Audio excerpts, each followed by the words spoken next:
बिस्मिल्लाहिर्रहमानिर्रहीम। अच्छा, अभी जो हम लोग टॉपिक स्टार्ट करने जा रहे हैं that is errors and suspense account. अच्छा, ये जो टॉपिक है ये याद रखिएगा कि ये आपकी अकाउंटिंग की बेस को बहुत ज्यादा टेस्ट करेगा। वो देखेगा कि आपकी डबल एंट्री बनाने की जो बेस थी वो कितनी स्ट्रांग है। अगर तो आपको डबल एंट्रीज बनाना समझ आती है, अगर आपको ये समझ आता है कि डबल एंट्रीज किस तरीके से बनाई जाती हैं, तो फिर तो आप इसको इस टॉपिक को बहुत आराम से कर लोगे। लेकिन if your double entries are weak, अगर वो वीक है, अगर आपकी डबल एंट्रीज पूरी नहीं है, आपको सही से बनाने नहीं आती, फिर आप प्रॉब्लम के अंदर फंस सकते हो इस टॉपिक के अंदर। सही है, तो अभी देखते हैं इस टॉपिक की हेडिंग में। पहले देख लो, हेडिंग के अंदर लिखा हुआ है, अपने पास भी नोटबुक्स में हेडिंग लिख लो, suspense errors and suspense account.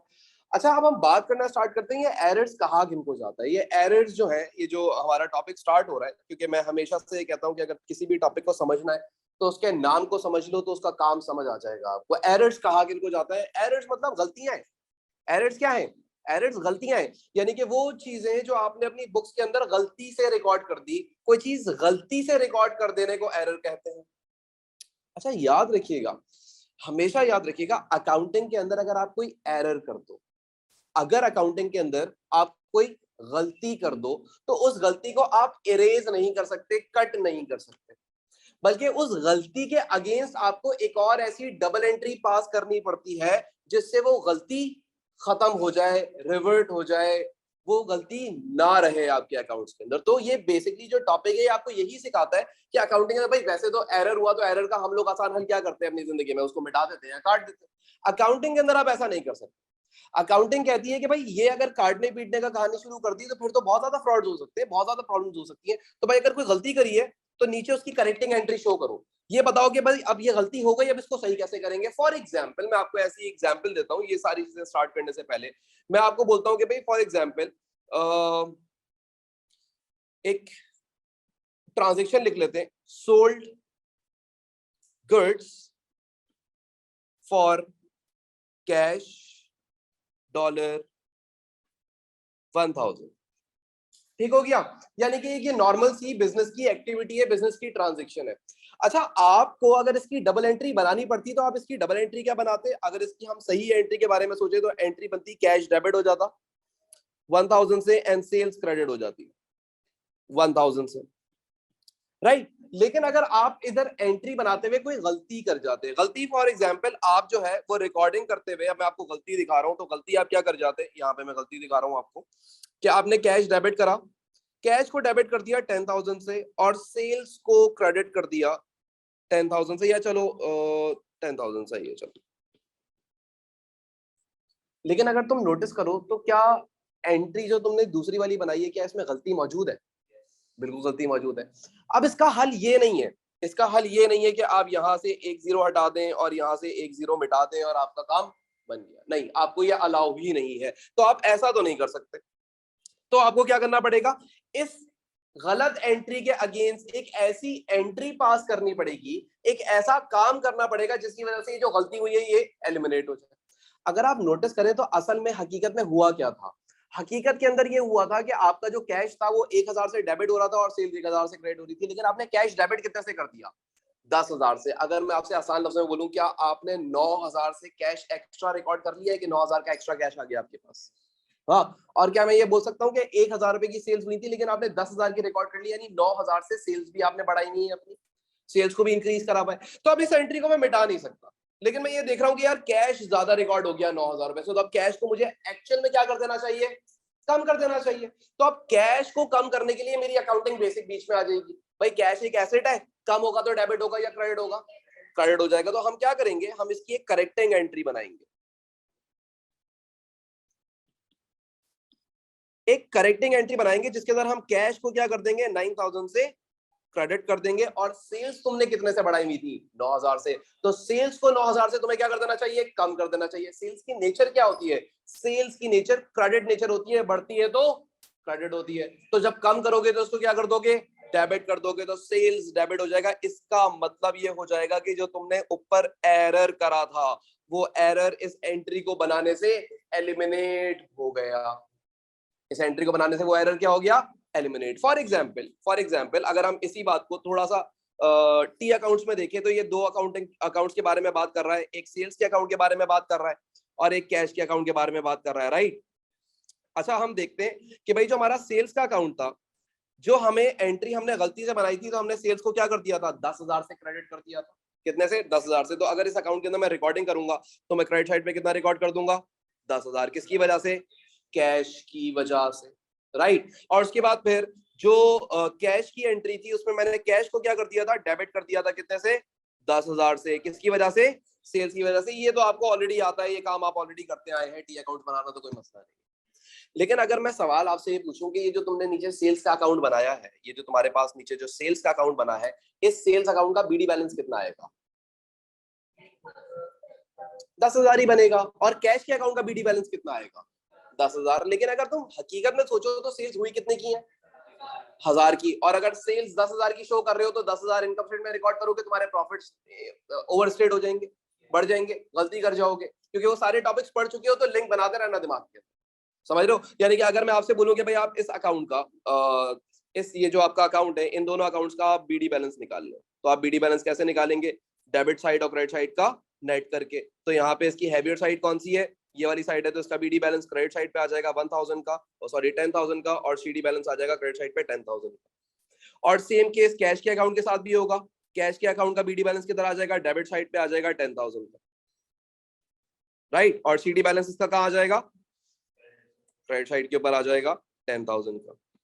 लेकिन आपको जैसे ही पता लगा कि ये गलती है, आपको जैसे ही पता लगा ये एक एरर है, तो आप क्या करेंगे? इसकी एक करेक्टिंग एंट्री पास करेंगे। करेक्टिंग एंट्री पास करने का मतलब क्या है? अब मैं आपको इसके बीडी ये बैलेंसेस मिटा रहा हूं मैं। इन बैलेंसेस का अब हमें कोई काम नहीं है, मैंने आपको खाली समझाने के लिए लिखे थे कि ये इतना बैलेंस शो करना शुरू हो जाएंगे।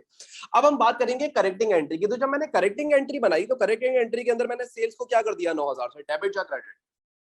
डेबिट। इसका मतलब मुझे क्या करना चाहिए?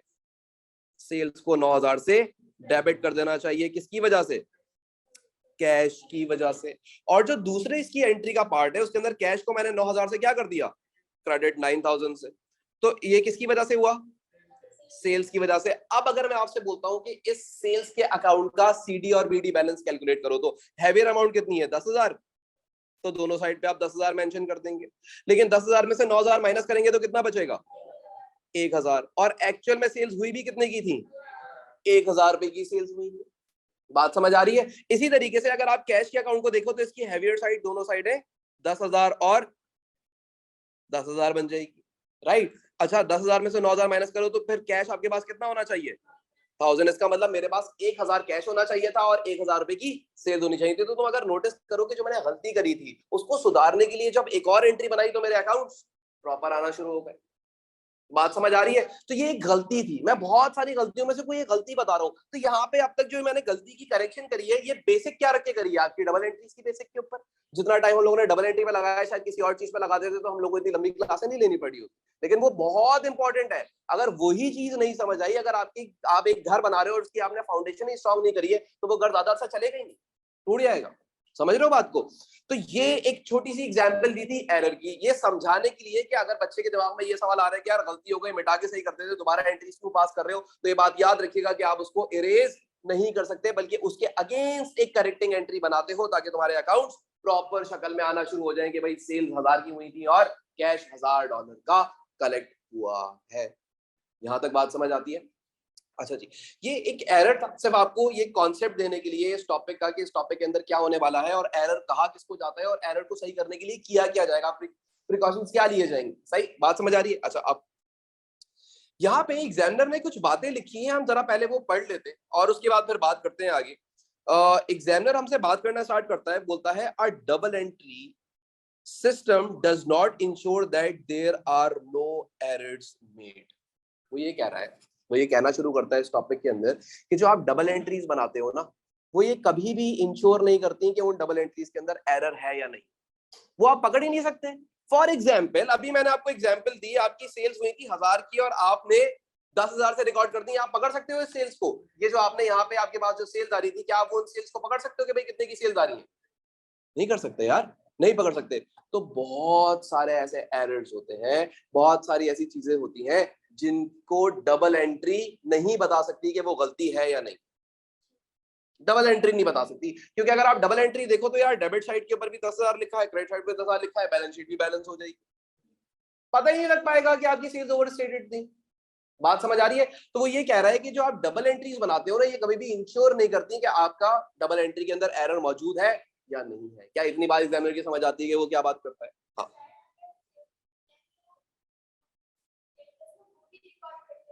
वो भी रिकॉर्ड करते हैं। पता चल सकता है, पता चलेगा तो फिर आप सही कर लोगे, लेकिन अगर नहीं पता चला तो क्या करोगे? तो आपको कभी पता नहीं लगेगा कि कोई एरर था। बात समझ आ रही है? सही है भाई। फॉर एग्जाम्पल मैं सेल्स लिखते हुए एक जीरो मैंने गलती से ज्यादा लिख दिया ना, एक जीरो गलती से ज्यादा लिखा, लेकिन फर्क देखो कितना ज्यादा आ रहा है। सिर्फ ये बात समझा रहा हूं। तो ये कहता है a proper double entry system does not ensure that there are no errors made. पहली बात आपको ये बड़ी क्लियर होनी चाहिए। आगे वो बोलता है it only ensures that every debit has a correspondent credit each credit entry which is verified by the trial balance. तो ये कह रहा है कि ये सिर्फ इतना आपको करके दे देता है, डबल एंट्री जो है वो आपको सिर्फ इतना करके दे देती है कि आपका जो ट्रायल बैलेंस है उसको देख के आपको अंदाजा हो जाता है कि यार ये दोनों जो साइड्स आ रही हैं वो इसकी बराबर आ रही हैं, दैट्स इट। लेकिन साइड्स बराबर आने का मतलब ये तो नहीं है ना कि एरर नहीं है। फॉर एग्जाम्पल जैसे अभी आपने सेल्स और कैश को बढ़ा दिया था तो ट्रायल बैलेंस तो तब भी एग्री करता, डेबिट साइड पे भी 10,000 आता, क्रेडिट साइड पे भी 10,000 रुपए आता। तो वो ये कह रहा है कि बस ये सिर्फ इतना इंश्योर करता है कि डेबिट और क्रेडिट साइड पे अमाउंट्स इक्वल हो। डबल एंट्री क्या काम करती है? सिर्फ ये इंश्योर करती है कि डेबिट और क्रेडिट साइड पे अमाउंट्स इक्वल हो। हाँ, जब अमाउंट्स इनइक्वल हो जाएंगी ना, जब अमाउंट्स इनइक्वल होंगी, डेबिट साइड पे अमाउंट अलग और क्रेडिट साइड पे अमाउंट अलग, वो एरर तो आप यूं करके चुटकियों में पकड़ लोगे, आपको खुद ही बात समझ आ जाएगी कैसे। फॉर एग्जाम्पल मेरी सेल्स हुई थी $1000 की, मैंने एंट्री बनाई कैश डेबिट, मैंने एंट्री बनाई कैश डेबिट 1000 से एंड सेल्स क्रेडिट 10,000 से। यानी कि यहां पे मैंने डबल एंट्री इक्वल नहीं करी है, डेबिट साइड पे अलग अमाउंट है, क्रेडिट साइड पे अलग अमाउंट है। ये एरर मैं फौरन से पकड़ लूंगा। क्यों? क्योंकि जैसे ही मैं ट्रायल बैलेंस बनाऊंगा वो अग्री नहीं करेगा एक दूसरे से। 9,000 का डिफरेंस आ रहा होगा, 9,000 रुपए का डिफरेंस आ रहा होगा ना, 9,000 से डेबिट साइड वो क्रेडिट साइड भारी हो रही होगी आपकी। इसका मतलब ये है, ये बातें समझो, ये बातें इंपॉर्टेंट है। तो इसका मतलब क्या है कि कोई भी ऐसा एरर होगा ना जिसकी डेबिट और क्रेडिट साइड इक्वल नहीं आ रही होंगी, वो एरर तो आप पकड़ लेंगे। लेकिन यहाँ पे बोलता है it only ensures that debit has a correspondent credit entry which is verified by trial balance. आधी बात करता है कि अगर डेबिट और क्रेडिट साइड इक्वल है तो ये वेरीफाई कर देगा आपको, लेकिन अगर इक्वल नहीं है तो फिर क्या मतलब हो गया? फिर बता देगा कि कहीं ना कहीं एरर है। इस टाइप के एरर पकड़ना बड़ा आसान काम होता है। आपके नॉर्मल कारोबार में इस टाइप के एरर पकड़ना बड़ा आसान काम है, क्योंकि भाई ट्रायल बैलेंस बैलेंस नहीं हो रहा, बैलेंस शीट कभी बैलेंस नहीं होगी, आप फौरन ढूंढोगे क्या प्रॉब्लम है, पकड़ लोगे प्रॉब्लम। लेकिन अगर कोई ऐसा एरर है जो सबसे खतरनाक एरर जिनको हम कहते हैं कि जिनकी डेबिट और क्रेडिट साइड इक्वल लिखी हुई है फिर भी एरर है, उनको पकड़ना बहुत मुश्किल हो जाता है। उनको पकड़ने के लिए आपको बहुत सारे और भी काम करने पड़ते हैं। हाउएवर, अब बात करना स्टार्ट करता है। However, even a trial balance that agrees do not guarantee that the accounts are error free।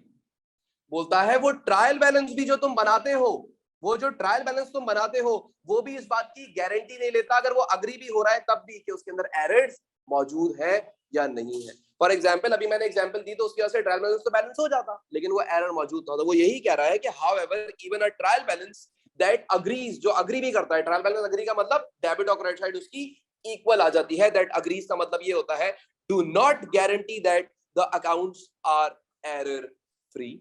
यहां तक बात समझ आती है। आगे बोलता है which is due to extensions of error that do not affect the trial balance। ये किनकी वजह से होता है? ये उन एरर्स की वजह से होता है कि जो एरर्स ट्रायल बैलेंस को अफेक्ट नहीं कर रहे होते, उनकी वजह से ट्रायल बैलेंस भी अग्री कर जाता है, लेकिन फिर भी उस ट्रायल बैलेंस के अंदर एरर्स मौजूद होते हैं। सही है। अच्छा जी, आगे बोलता है once these errors are discovered they cannot be erased or crossed out। क्या बात करी उसने कि अगर आप कोई एरर आइडेंटिफाई कर लो, कोई एरर पहचान लो, पता लग जाए, तो उनको ना तो तुम इरेज कर सकते हो, हाँ, और ना ही उनको क्रॉस आउट कर सकते हो, काट भी नहीं सकते।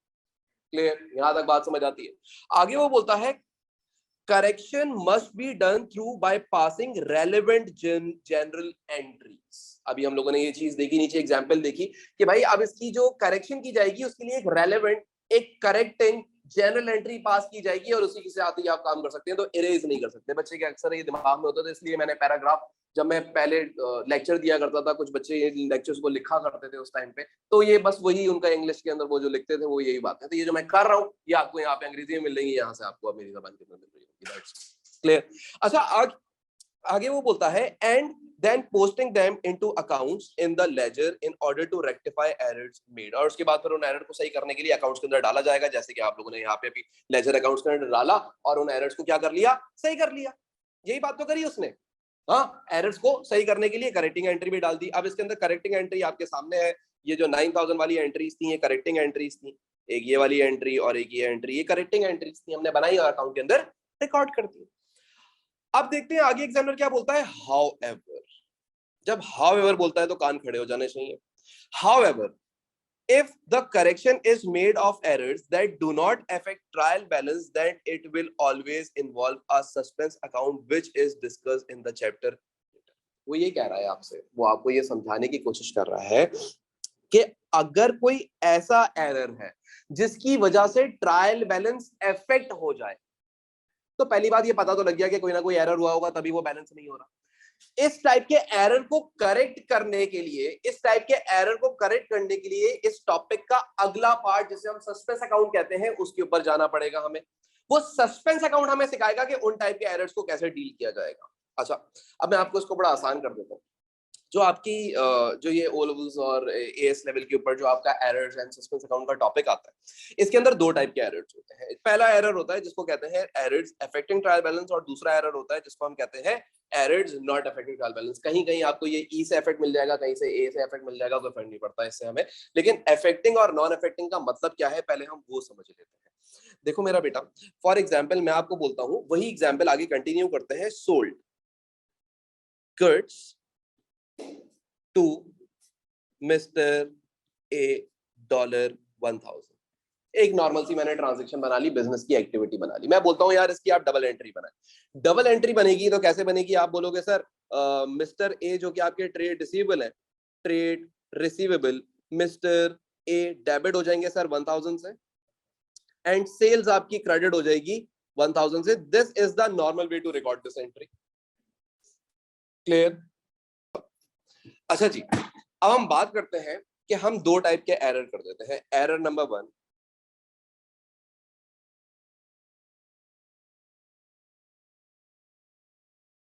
Error not affecting trial balance. ये कौन सा एरर होगा? अब जरा बड़ी इंपॉर्टेंट बात करने वाला हूं, जरा सुनिएगा, और इसके सामने फिर हम दूसरा एरर की बात करेंगे। Number 2, error affecting trial balance.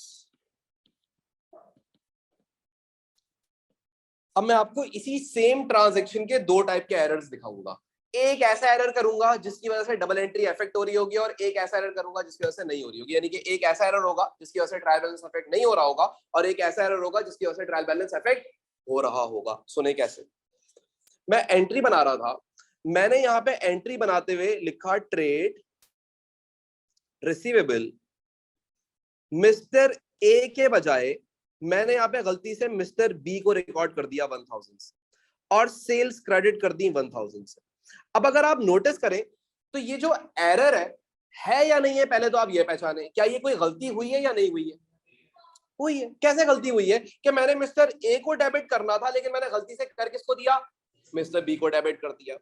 अब अगर आप इस एरर को साइड में रख के दूसरा सेम एडजस्टमेंट का, सेम ट्रांजैक्शन का मैं एक और एंट्री बनाता हूं। मैं यहाँ पे एंट्री बना रहा था, मैंने यहाँ पे लिखा ट्रेड रिसीवेबल, मिस्टर ए किया, एंट्री बना दी 1000 से, और मैंने सेल्स को क्रेडिट किया, और सेल्स को मैंने क्रेडिट करते हुए गलती से 1 0 ज्यादा लिख दिया। अब याद रखिए, इन दोनों एरर्स के अंदर सबसे मेजर गलती क्या है वो आपको सबसे पहले पता होनी चाहिए, जो सबसे बड़ी गलती है। अगर आप नोटिस करें तो जो पहला एरर है उसकी डेबिट साइड, जो पहला एरर है उसकी डेबिट साइड और उसकी क्रेडिट साइड इक्वल है।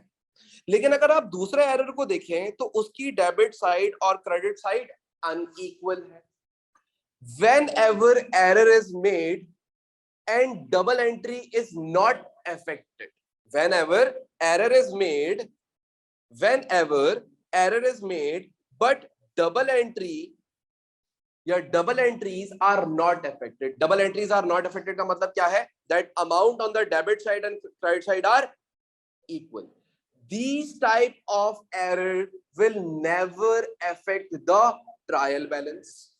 These type of errors will never affect the trial balance. तो ये आप अपने पास आप लिखिए, नोट बनाइए और इसको लिखिए, क्योंकि पूरा टॉपिक सिर्फ इसके ऊपर बेस करेगा. और ये बात जिस वक्त समझ आ गई तो ये पूरा टॉपिक आसान है. ये आप समझ लीजिए इस टॉपिक की समरी यही है. लिखें, if double entry is not affected, if double entry is not affected, means that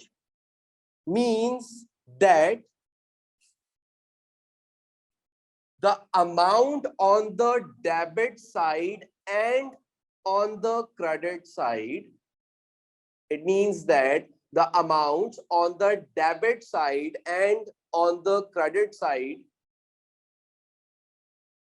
are equal.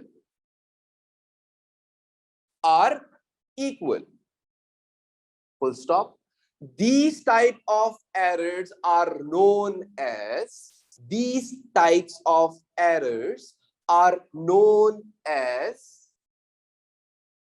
errors not affecting, A से affect होगा, errors not affecting trial balance. Errors not affecting trial balance. याद रखिएगा, आप किसी भी question के अंदर O levels का हो, ए लेवल्स का हो, आप ये देखते हो कि यार एरर हुआ है लेकिन डबल एंट्री अफेक्ट नहीं हो रही. Double entries are equal. It means कि ये जो एरर होगा ये ट्रायल बैलेंस को अफेक्ट नहीं करेगा. रिपीट करो एक दफा, कोई भी बच्चा क्या लिखवाया है स्टार्ट से.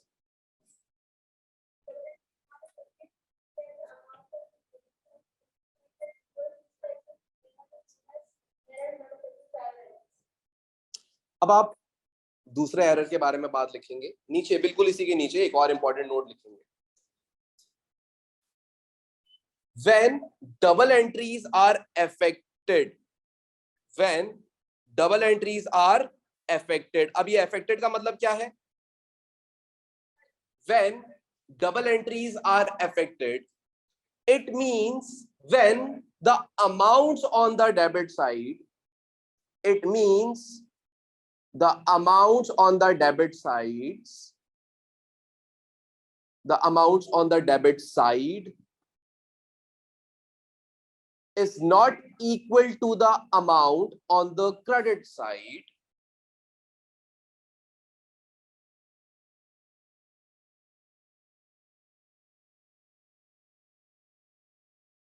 when the double entry is affected, it means that when the amounts on the debit side are not equal to the credit side, these type of errors are known as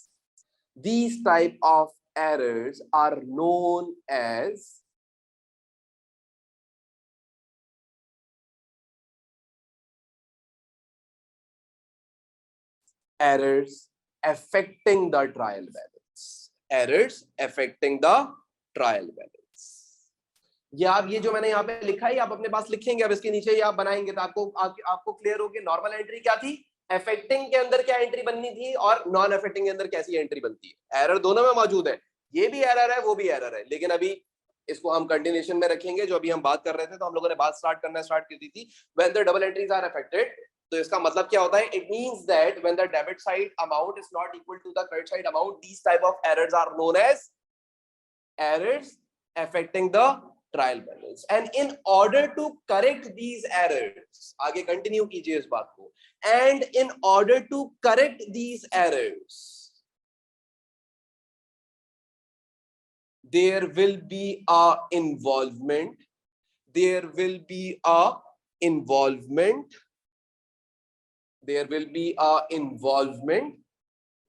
of the suspense account, and there will be a involvement या an involvement होना चाहिए मेरे ख्याल से. तो there will be an involvement of suspense account.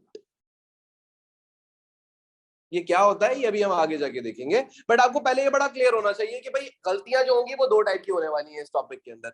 कुछ गलतियां ऐसी होंगी जो ट्रायल बैलेंस को अफेक्ट नहीं करेंगी, और कुछ गलतियां ऐसी होंगी जो ट्रायल बैलेंस को अफेक्ट कर रही होंगी। जो नहीं कर रही होंगी उनको पहचानने का क्राइटेरिया क्या बता दिया, when double entry is not affected, when the debit side and credit side are equal, it means it will never affect trial balance. But जो affecting होगी उसका क्या क्राइटेरिया बता दिया, when debit and credit side are unequal, जब वो दोनों equal नहीं होंगी। क्या इतनी बात आपको समझ आती है? पहले ये एग्जाम्पल देख के, ये डेफिनेशंस लिख के जब मैं ये बातें कर रहा हूं, ये सारी बातें बहुत इंपॉर्टेंट है, सही है। ये सारी बातें अगर आपको समझ आ गई अब तक, जो मैंने आपको ये सिर्फ दो एग्जाम्पल जो आपको दी और इसके नीचे जो दो डेफिनेशन लिखवाई, अगर सिर्फ आपको ये चीज क्लियर हो जाए, ये टॉपिक आपको कहीं नहीं फंसा सकता। ये टॉपिक मुश्किल नहीं है, कॉन्सेप्चुअल है, कॉन्सेप्ट पे बात करेगा आपसे। क्लियर होती है यहां तक बात आपको? अच्छा, अब हमें इतना तो पहले क्लियर हो गया कि जो एरर्स होते हैं ये दो टाइप के होते हैं। तो एक रूट निकली, एरर्स जो होते हैं वो दो टाइप के होते हैं। इस तरीके से हम लोगों ने देखा एरर्स जो होते हैं वो मेरा बेटा दो टाइप के होते हैं। हम लोगों ने अभी तक ये देखा।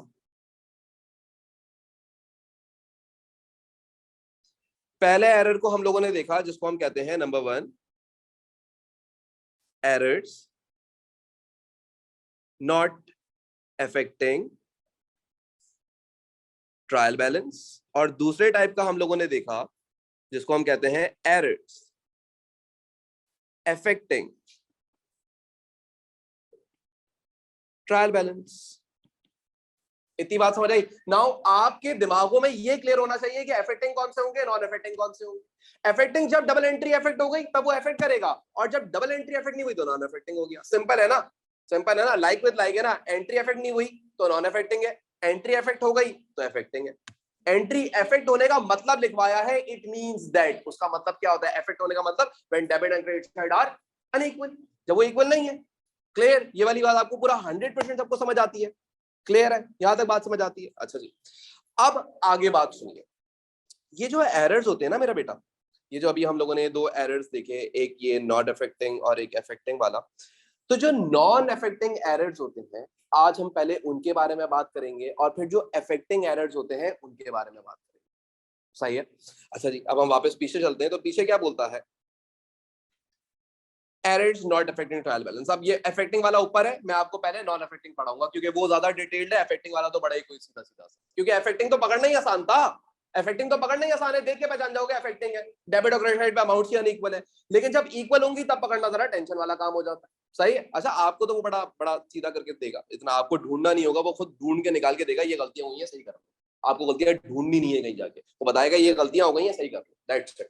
अच्छा, अब बात करते हैं एरर्स डू नॉट इफेक्ट। ये इफेक्ट ए से होगा, ये टाइपिंग एरर है मेरे ख्याल से, तो ये इफेक्ट को आप लोग ए से ही मेंशन करेंगे। सही है? अच्छा जी, errors do not affecting the trial balance. तो अब ये कौन से एरर्स हैं जो आपके ट्रायल बैलेंस को अफेक्ट नहीं करेंगे? सबसे पहले इसने एक छोटी सी लाइन लिखी है मासूम तरीके से, errors that do not affect the trial balance are as follows. क्या आप इस बात को मानते हैं कि जो errors not affecting trial balance होंगे, ये एरर्स या these errors will also not affect trial balance? इसका मतलब यही है, यही लिखा हम लोगों ने, यानी कि ये वो एरर्स होंगे जो ट्रायल बैलेंस को अफेक्ट नहीं करेंगे, और ये जो एरर्स हैं ये क्या करेंगे फिर बताएं? These errors will affect trial balance. बात समझ आ गई? क्लियर हो गया? तो अब हम कौन से दो एरर्स के बारे में बात करेंगे? टॉपिक इन दो एरर्स पे घूमेगा, इसके अलावा आप कहीं नहीं जाने वाले। तो हम लोगों ने टॉपिक को, इसकी जो बाउंड्रीज है वो देख ली। अब हम इसको ऐसा ऐसा ऐसा ऐसा करके पूरा कंट्रोल में ले आएंगे, यानी कि दोनों तरफ से हमला करेंगे। अच्छा जी, सुनिएगा। सबसे पहला एरर जिसका नाम होता है, जिसको हम कहते हैं, इन जो errors not affecting trial balance होते हैं, इनके कुछ नाम होते हैं जो कि एग्जामिनर आपसे पूछेगा भी। पहला एरर होता है जिसको कहते हैं हम एरर ऑफ ओमिशन। क्या कहते हैं? Error of omission. जैसे मैं लिख रहा हूं आप भी अपने साथ साथ लिखेंगे। नंबर 1 एरर ऑफ ओमिशन कह लें, ओमिशन कह लें, दोनों सही वर्ड्स हैं। Error of omission.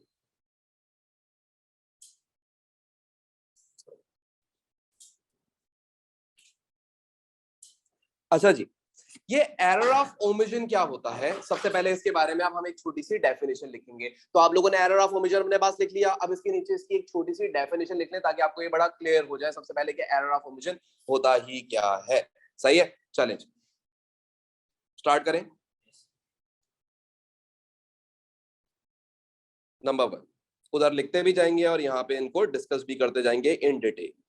Number 1 error of omission. Definition लिखें इसकी।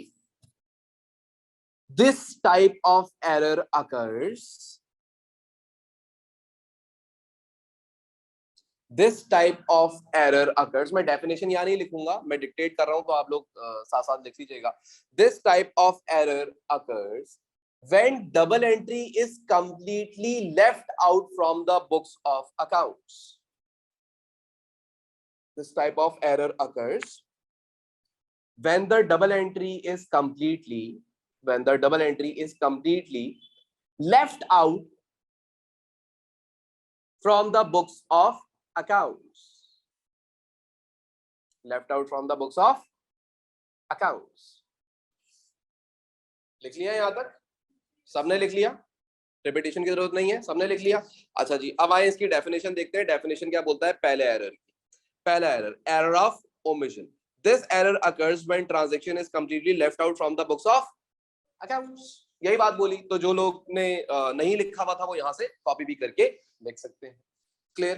अब इस टाइप के एरर्स समझने के लिए, मजीद समझने के लिए मैं आपको बताता हूँ ओमिशन किसे कहते हैं। सबसे पहले आपको ये क्लियर होना चाहिए।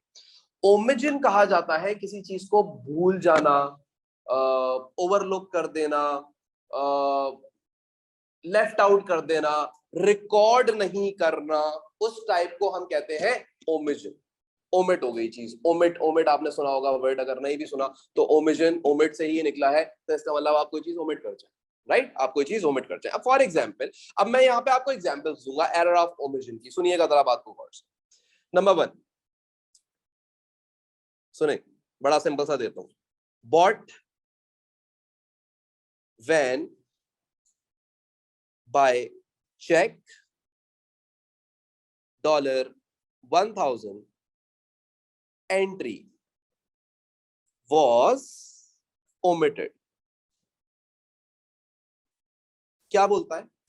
बोलता यह है कि आपने एक वैन खरीदी थी, $1000 की चेक पे एंट्री ओमिट कर दी। एंट्री ओमिट कर देने का मतलब क्या है? भूल गए, नहीं लिखी। मतलब ये हो गया इसका। एग्जामिनर भी ऐसे लिख के देगा, फला फला चीज हुई थी, ओमिट कर दी, ओमिशन हो गई, नहीं रिकॉर्ड की। ओमिशन का मतलब रिकॉर्ड ही नहीं की। अच्छा, अब मैं आपको एक बहुत अच्छी चीज सिखाने वाला हूं। आप इसको 3 स्टेप्स ऑफ सर वलीद समझ लीजिएगा, या 3 स्टेप्स ऑफ जो भी आप कहना चाहें इनको। तो ये बड़े इंपॉर्टेंट गोल्डन वर्ड्स में आपसे कहने वाला हूं। अगर आप कोई अपनी जिंदगी में पेपर के अंदर एरर देखते हैं, सबसे पहले ये 3 सवाल आपके दिमाग में आने चाहिए। वो 3 स्टेप्स है। पहला स्टेप, एक्चुअल में क्या होना चाहिए था, हकीकत में क्या होना चाहिए था, पहला स्टेप। तो अगर तुम एंट्री देखो तो हकीकत में क्या होना चाहिए था? ये एंट्री बननी चाहिए थी। और एंट्री कैसे बननी चाहिए थी? कैसे बननी चाहिए थी भाई, बताओ? बैंक डेबिट और बैंक क्रेडिट हो जाना चाहिए था, राइट? 1000 से एंड 1000 से। तो पहली चीज तो तुम हमेशा ये सोचोगे होना क्या चाहिए था, पहला स्टेप। दूसरा स्टेप तुम क्या सोचोगे? Second step of sir Walid, गलती क्या हो गई, यानी कि एरर क्या कर दिया, एरर क्या कर दिया, गलती क्या हो गई। हाँ, तो अगर मैं तुमसे पूछूं इस एंट्री के अंदर, इस ट्रांजैक्शन में क्या गलती हुई है, क्या बोल रहा है? रिकॉर्ड ही नहीं करा। इसका मतलब वो कहना ये चाह रहा है, ना तो तुमने डेबिट साइड पे कोई रिकॉर्डिंग करी है, ना तुमने क्रेडिट साइड पे कोई रिकॉर्डिंग करी है, यानी कि ये एरर हो गया। सेकंड स्टेप ऑफ सर्वलिंग, राइट? थर्ड स्टेप में तुम क्या सोचोगे? पहले स्टेप में होना क्या चाहिए था, दूसरे स्टेप में हो क्या गया, तीसरे स्टेप में इसको सही कैसे किया जाएगा, इसको सुधारा कैसे जाएगा, यानी स्टेप नंबर 3, करेक्शन। करेक्शन कैसे की जाएगी, सही कैसे किया जाएगा। ये सही करने से पहले मैं आपसे एक सवाल पूछता हूं। ये जो आपने गलती करी है, ये जो आपने गलती करी है, ये एरर वाले, सिर्फ एरर वाले पोर्शन को देखेंगे। ये जो आपने गलती करी है, सब सब सुनो गौर से, सब छोड़ के सुनना। ये जो आपने गलती करी है, ये एक एरर है या नहीं है? अगर ये एरर है तो दो टाइप के एरर होते हैं, या तो एरर अफेक्टिंग ट्रायल बैलेंस होगा या नॉन अफेक्टिंग ट्रायल बैलेंस होगा। इसके अलावा तीसरा तो मैंने कोई नहीं पढ़ाया, इसका मतलब होगा ही नहीं। क्लियर कर लो अपने दिमाग को, मैंने कह दिया, बात मान ली आपने। सवाल ये उठता है, जब मैंने बताया दो टाइप के एरर होते हैं, एक अफेक्टिंग एक नॉन अफेक्टिंग, तो ये कौन सा एरर है? इज इट अफेक्टिंग और नॉन अफेक्टिंग? सोच लें। आप सब लोग नॉन अफेक्टिंग बोल रहे हैं, फिर से सोच लें इस एरर को देख के, इज दिस अफेक्टिंग और नॉन अफेक्टिंग? कैसे? नॉन अफेक्टिंग का क्राइटेरिया क्या बताया? हर चीज का क्राइटेरिया बताता हूं ना। एसिड पहचानने का क्राइटेरिया बताया था पहली क्लास में। डबल एंट्री अफेक्ट ही नहीं हुई। अगर आप नोटिस करें तो डेबिट साइड पे आपने कितना रिकॉर्ड किया है, मैं आपको बताऊं, 0। क्रेडिट साइड पे कितना रिकॉर्ड किया है? 0। तो अगर आपने डेबिट और क्रेडिट साइड पे इक्वल अमाउंट्स रिकॉर्ड की हुई है, अब बच्चा, कुछ बच्चे ऐसे होते हैं वो ये सोचते हैं सर ओवरऑल जो ट्रायल बैलेंस होगा उसके बैलेंसेस में तो फर्क आएगा। हाँ बेटा आएगा, आएगा। उसके टोटल बैलेंसेस में तो आएगा, क्योंकि बैंक 1000 से क्रेडिट और बैंक 1000 से डेबिट होनी चाहिए थी, उसके टोटल बैलेंसेस में फर्क आएगा। लेकिन क्या उसके टोटल बैलेंसेस गलती होने के बावजूद भी एक दूसरे से मिलते हुए होंगे या नहीं होंगे? मिलते हुए तो होंगे ना। तो ये एरर तो है, ये एरर तो है, सही है, लेकिन ये ट्रायल बैलेंस को अफेक्ट नहीं करेगा, नॉन अफेक्टिंग है। तो नॉन अफेक्टिंग होने का क्राइटेरिया आज समझ जाओ। When double entry is not affected, the trial balance will also not affect, वो अफेक्ट नहीं होगा। अब सही कैसे करोगे? सही ऐसे करना, एक चीज बनानी थी, नहीं बनाई तो बना दो। हाँ तो बना देंगे। करेक्टिंग एंट्री में क्या करोगे? करेक्शन करोगे। करेक्शन क्या होगी भाई? वैन डेबिट होनी चाहिए थी तो अब कर दो, क्या बैंक क्रेडिट होना चाहिए था तो अब कर दो, डन। ये 3 स्टेप जब सोचना शुरू हो जाओगे, हर चीज 100% क्लियर होगी। पहला क्या सोचना है? स्टेप नंबर 1 एक्चुअल में क्या होना था। स्टेप नंबर 2 भंड क्या मार दिया। स्टेप नंबर 3 सुधारेंगे कैसे। सही है, पास होना था, फेल हो गए, अब क्या करेंगे? दोबारा से पढ़ेंगे। सिंपल 3 स्टेप, ये 3 स्टेप को आपने फॉलो करना है इस तरीके से, समझ रहे हो? अच्छा जी, ये है एरर ऑफ ओमिशन। तो एरर ऑफ ओमिशन से आप क्या समझे? ये पहला एरर है जो नॉट अफेक्टिंग ट्रायल बैलेंस है। हम लोगों ने यहाँ पे पढ़ना स्टार्ट किया था errors which do not affect trial balance. तो पहला इफेक्ट का नाम क्या लिखा है हमने? Errors, error of omission. तो एरर ऑफ ओमिशन का मतलब क्या होता है? When the double entry, this error occurs when the double entry is completely left out from the books of accounts. Completely, underline कर लीजिएगा, कंप्लीटली। ना डेबिट लिखा है ना क्रेडिट लिखा है। अगर डेबिट या क्रेडिट में से कोई एक लिख देते तो फिर ये अफेक्ट करता है या नहीं करता ट्रायल बैलेंस को? अब तो कर जाता ना यार, एक साइड पे अमाउंट लिखी हुई एक साइड पे नहीं लिखी हुई, डिसबैलेंस हो गया, अफेक्ट कर जाएगा। बात समझ रही? तो completely is important, underline it. ये अल्फाज बहुत करोड़ों के, ये सुनिएगा, समझिएगा। क्लियर? यहां तक बात समझ आती है? आगे सुनो। ये एरर आपको 100% समझ आ गया with example, with definition. Affecting non affecting क्यों है ये भी समझ आ गया, सही है। अच्छा जी, एरर नंबर 2,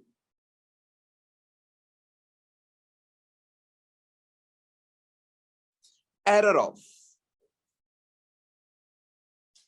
commission,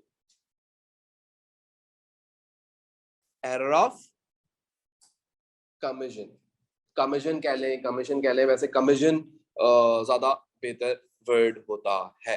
तो एरर ऑफ कमीशन के बारे में बात कर लेते हैं, सही है। स्टार्ट करें? अच्छा जी, लिख लीजिए।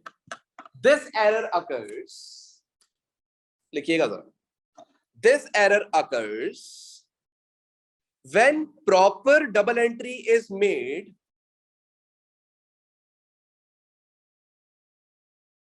this error occurs when the proper double entry is made but one of the entry is posted to the wrong person's account.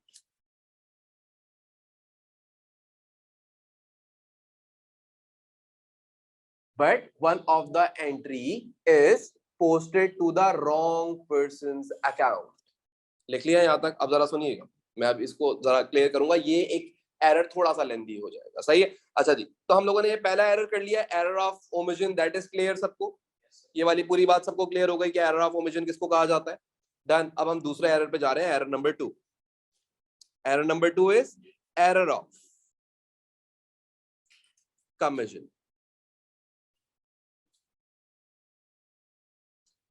मैं एक एग्जांपल बताता हूं और उसके बाद फिर बात करते हैं इसके बारे में। एक नहीं, 2 एग्जांपल्स करवाऊंगा, सही है। पहली लिखिएगा जरा अपने पास, bought goods from Mr. Y $1,000 on credit.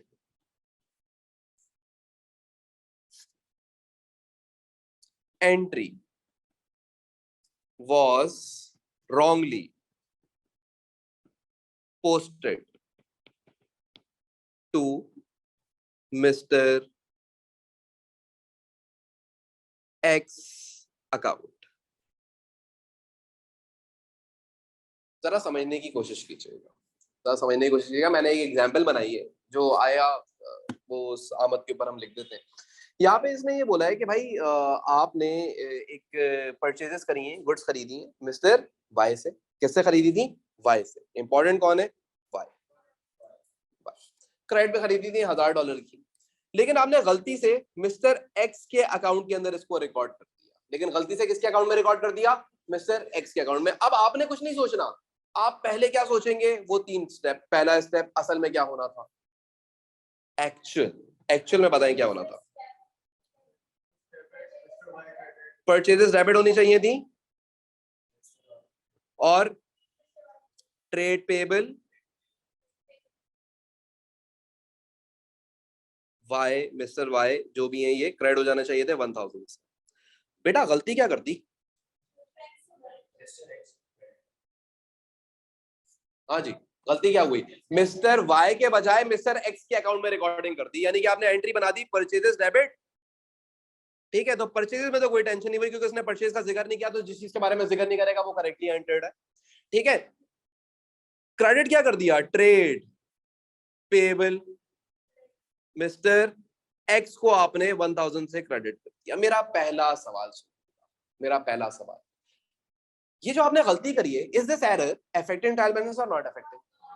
क्या ये बात आपको क्लियर हुई कि नॉट अफेक्टिंग किसको कहा जाता है? मैं हर एरर के बाद पूछूंगा आपसे, हर एरर के बाद पूछूंगा ये बात आपसे, ताकि आपको दिमाग में आपके ज़हन नशीन हो जाए कि when the double entry is not affected these type of errors will not affect the trial balance. वो ट्रायल बैलेंस को अफेक्ट नहीं करेंगे। बात समझ आती है? अच्छा, अब इनको सही कैसे करेंगे? करेक्शन।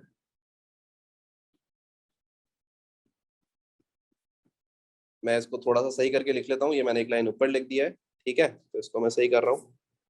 ये हमारा था एरर, राइट? तो एरर के अंदर परचेजेस डेबिट कर दी 1000 से, एंड ट्रेड पेबल, कौन से पेबल को? गलती से एक्स को क्रेडिट कर दिया 1000 से, राइट? अच्छा, इसको सही कैसे करेंगे? ये सही कैसे हो सकती है एंट्री? सोचें। देखो, एक्चुअल में सामान तुमने किससे खरीदा था, तो पैसे किसको देने जाओगे? लेकिन अगर हम एरर कर दें तो पैसे, इस एरर से हमें क्या लग रहा है हमने किसको देने? हम एक्स के घर पे गए, एक्स भाई को बोला भाई ये तुम्हारे पैसे हैं। एक्स ने बोला भाई किस बात के? भाई तुमसे सामान खरीदा था $1000 का। एक्स अच्छा आदमी था मेरी तरह, उसने बोला भाई नहीं मुझसे नहीं खरीदा, आप दोबारा जाके चेक कर। हम दोबारा जब चेक करने आए, हमने बोला अरे यार ये एक्स से तो नहीं खरीदा, तो वाई से खरीदा था, तो ये पैसे तो वाई को देने, एक्स को तो नहीं देने। सही है, बात समझ आई? तो एरर समझ आया? एरर क्या हुआ? तो ये पता कैसे लगा? ये पता ऐसे लगा कि जब उसने मुझे बताया, वरना ये एरर में कभी पकड़ ही नहीं पाता। मैं उसको पैसे देने गया तब पता लगा, जब मैंने उसके अकाउंट में पैसे भिजवाए तब उसने बोला यार ये किस बात के पैसे भिजवा। बात समझ रहे हो? अच्छा जी, तो ये नॉन अफेक्टिंग है पहली बात, और नॉन अफेक्टिंग को पकड़ना मुश्किल काम होता है, लेकिन वो आपको लिख के देगा ये एरर ऐसे ऐसे हो गया, बता दो अफेक्टिंग है नॉन अफेक्टिंग है। डन। सही कैसे करेंगे? एक्चुअल में डेबिट किसको होना चाहिए था? सोचे, सॉरी क्रेडिट किसको होना चाहिए था एक्चुअल में? मिस्टर भाई को। तो आज भी एक्चुअल में मिस्टर भाई को क्रेडिट करते हैं। ट्रेड पेबल वाई को $1000 से क्रेडिट कर दें क्योंकि ये हकदार था, ये हकदार था।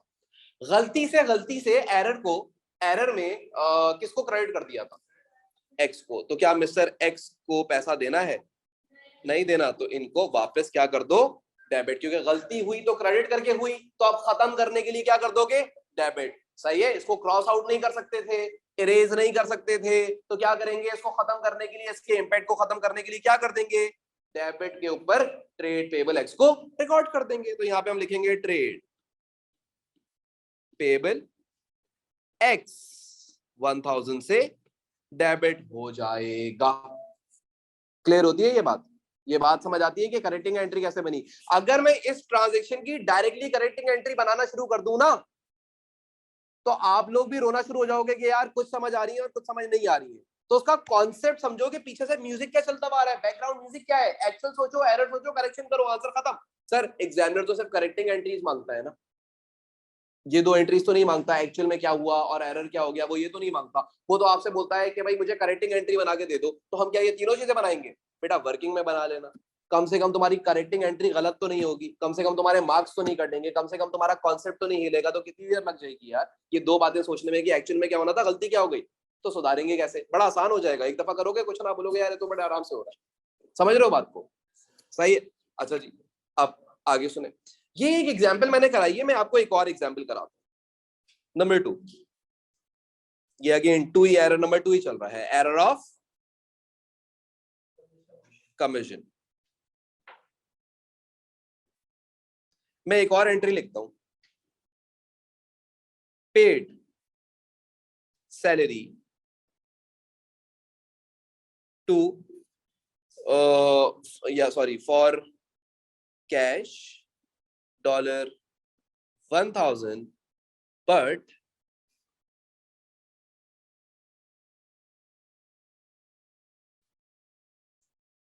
mistakenly rent expense account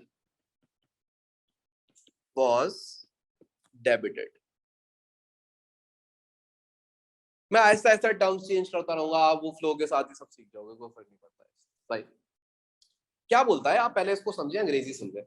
बोलता है पेड सैलरी फॉर कैश 1,000, आपने सैलरी पे करी है 1,000 रुपए की कैश से, लेकिन गलती से आपने रेंट अकाउंट को डेबिट कर दिया। आपने कुछ नहीं सोचना, आप ये सोचोगे असल में क्या हुआ था। एक्चुअल मुझे ये बताओगे बेटा, क्या पे करी थी सैलरी, तो सैलरी के लिए एंट्री क्या बननी चाहिए, सैलरी पे करी है, सैलरीज एक्सपेंस होता है तो salary expense debit, expense debit हो गया 1,000 से, एंड कैश क्या हो गया बेटा, क्रेडिट हो गया 1,000 से।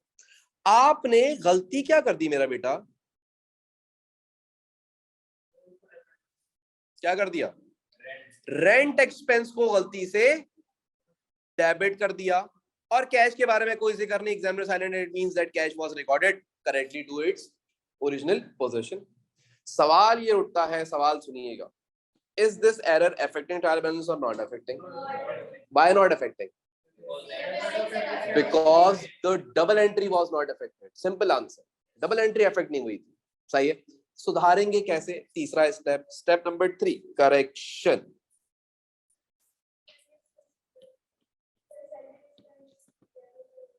हाँ जी, करेक्शन बहुत ज्यादा बोल्ड में लिख दिया मैंने, लेकिन खैर हो गई। हाँ जी, अब आप सोचिए करेक्शन कैसे करेंगे। असल में क्या चीज डेबिट होनी चाहिए थी हकीकत में, लेकिन आपने गलती से क्या डेबिट कर दिया, तो जो गलती से डेबिट कर दिया उसको वापस अब क्या करोगे, क्रेडिट। जो चीज डेबिट गलती कर दी तो सही करने के लिए क्रेडिट, और कोई चीज क्रेडिट सही गलती कर दी तो उसको डेबिट, ऐसे ही करोगे ना। तो रेंट को आप क्या, रेंट तो नहीं पे कराना, रेंट नहीं पे कराना, तो रेंट एक्सपेंस क्यों बढ़ा रहे हो, कम कर दो, तो रेंट एक्सपेंस कम हो जाएगा, क्रेडिट हो जाएगा, रेंट एक्सपेंस क्रेडिट कितने से मेरा बेटा, 1,000 से, एंड सैलरीज एक्सपेंस 1,000 से डेबिट हो जाएगा। समझे बात, समझ आई। अब इस एरर ऑफ कमीशन के अंदर सिर्फ इतनी बात नहीं होती कि ये पर्सन या रॉन्ग पर्सन के अकाउंट के अंदर ही सिर्फ आपने गलती करी है। अगर आपने सेम क्लास के एरर या सेम क्लास की किसी चीज के अंदर गलती कर दी हो, what is same class, same class का मतलब ये होता है कि फॉर एग्जांपल मैंने कंप्यूटर लिया, तो कंप्यूटर एक नॉन करंट एसेट है, लेकिन मैंने इस कंप्यूटर को एक मोटर व्हीकल के अकाउंट के अंदर रिकॉर्ड कर दिया, एक मोटर व्हीकल मान लिया, तो मोटर व्हीकल भी क्या है, एक नॉन करंट एसेट है, तो दोनों की क्लास सेम है, दोनों की क्लास सेम है। तो when class is not affected, तो उस टाइप के एरर को भी हम क्या कहते हैं, error of commission. For example मैं सैलरीज दे रहा था, मैंने रेंट में रिकॉर्ड कर दिया, तो सैलरीज एक रेवेन्यू एक्सपेंडिचर है, इनकम स्टेटमेंट में लिखते हो, रेंट भी क्या है, रेवेन्यू एक्सपेंडिचर है, वो भी क्या करोगे, यहीं पे लिखते हो। एक और एग्जांपल करते हैं इसकी, एक और एग्जांपल सुन, पेड, या चलो कुछ खरीदते हैं, bought motor van for cash $1,000 entry was wrongly posted to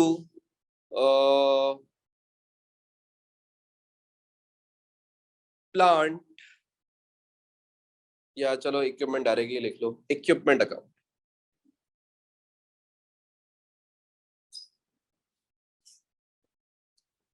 equipment, ये एग्जांपल्स आप लिखते जाएंगे। ये एरर ऑफ कमीशन मैंने बोला डिटेल्ड है, तो इसमें मैं पूरी डिटेल पे बात करूंगा। समझ रहे हो बात को? अच्छा जी, अगर आप देखें तो हुआ क्या, आपने मोटर वैन खरीदी थी 1000 रुपए कैश देके, लेकिन किस अकाउंट के अंदर रिकॉर्ड कर दिया इस मोटर वैन के पैसे को? इक्विपमेंट के अंदर।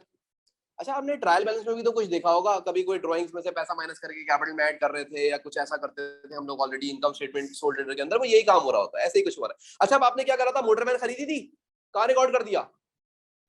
इक्विपमेंट के अंदर। एक्चुअल में क्या होना था ये सोच के बताओ। एक्चुअल में होना था मोटर वैन डेबिट मेरा बेटा, और क्रेडिट क्या होना था? कैश। शाबाश। कितने से? 1000 एंड 1000। अच्छा जी, अब बताइए आगे गलती क्या कर दी, एरर क्या हो गया हमसे? इक्विपमेंट डेबिट कर दिया। हाँ, इक्विपमेंट डेबिट कर दिया। कितने से? 1000 से। कैश के बारे में जरा खामोश है तो keep as it is. Done. सुधारेंगे कैसे? लेकिन पहला सवाल नहीं, पहला सवाल हमेशा जो करता हूं एरर लिखने के बाद, इज दिस एरर अफेक्टिंग और not affecting? Why not affecting? because the amounts on the debit and credit side are again equal in this error, it will also not affect the trial balance, but this is the error. This is the error, but it will never affect the trial balance. This is the concept जो आपको बड़ा clear होना चाहिए। ये concept बहुत clear होना चाहिए, समझ रहे हो? अच्छा, अब सही कैसे करेंगे? करेक्शन। असल में क्या आया था, मोटर व्हीकल, तो मोटर व्हीकल को डेबिट कर लो। डन। मैंने थोड़ा सा आगे करके लिख दिया, इसको सही कर लेता हूं। और डेबिट गलती से किसको कर लिया था, तो अब उसको क्रेडिट करके खत्म कर दो। ये तो नहीं आया तुम्हारे पास कारोबार के अंदर, तो उसको क्या कर दिया जाएगा? क्रेडिट कर दिया जाएगा। सही है। लिखिए आगे, एक और चीज बता रहा हूं।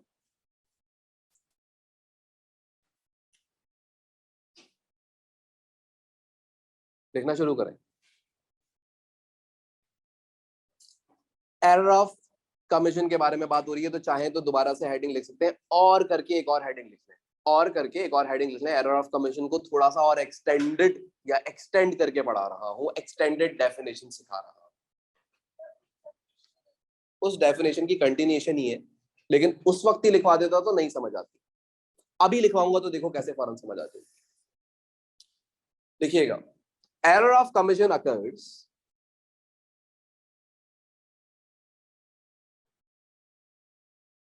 व्हेन, चले मैं भी साथ साथ लिख लेता हूं। Error of commission occurs when the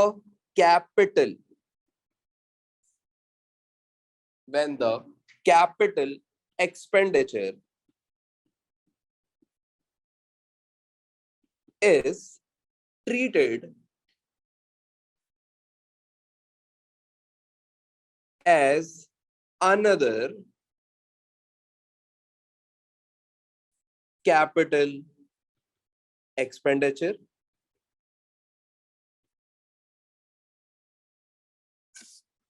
Example,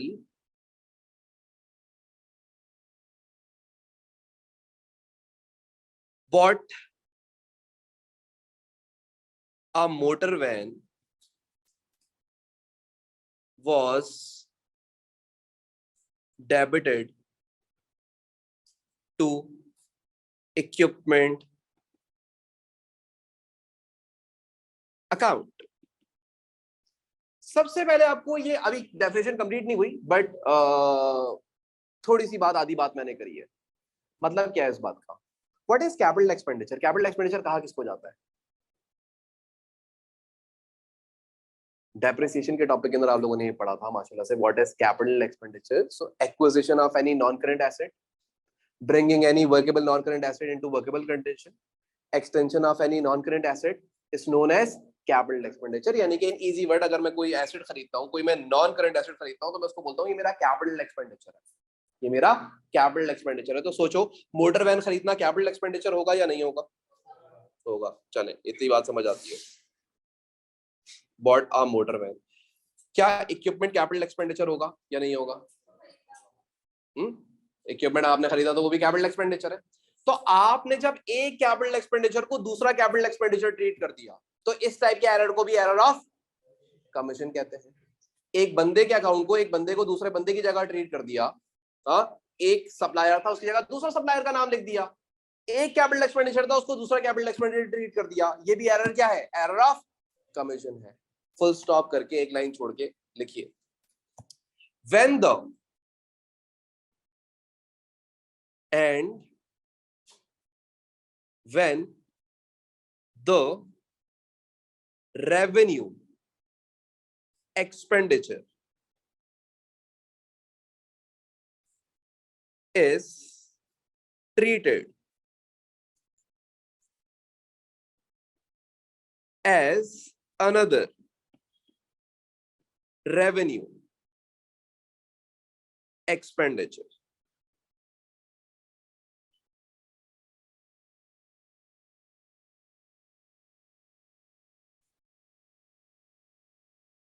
example rent, या for example salaries are debited to rent account। पहले तो आप ये इतना कॉपी कर लीजिए, उसके बाद फिर बात करते हैं।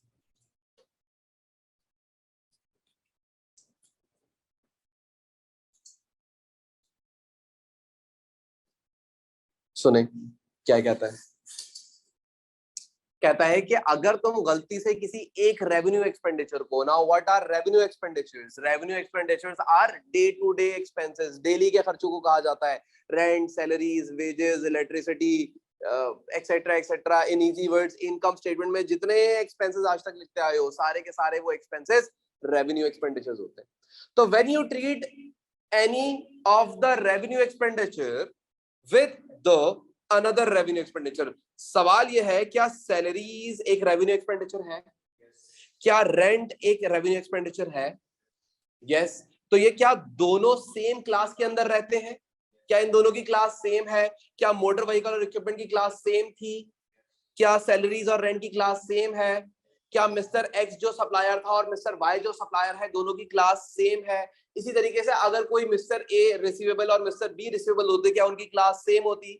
बात समझ आई? तो whenever error is made within the class, these type of errors are known as error of, for example एक सप्लायर को दूसरे सप्लायर के नाम से रिकॉर्ड कर दिया, एक कस्टमर को दूसरे कस्टमर के नाम से रिकॉर्ड कर दिया, एक रेवेन्यू एक्सपेंडिचर को दूसरे रेवेन्यू एक्सपेंडिचर के नाम से रिकॉर्ड कर दिया, या एक कैपिटल एक्सपेंडिचर को दूसरे कैपिटल एक्सपेंडिचर के नाम से रिकॉर्ड कर दिया। These type of errors are known as error of commission. एक और चीज आप सुनिएगा जरा, मैं एक ट्रांजैक्शन लिख रहा हूं, bot a van $1,000 by check, rent account was debited।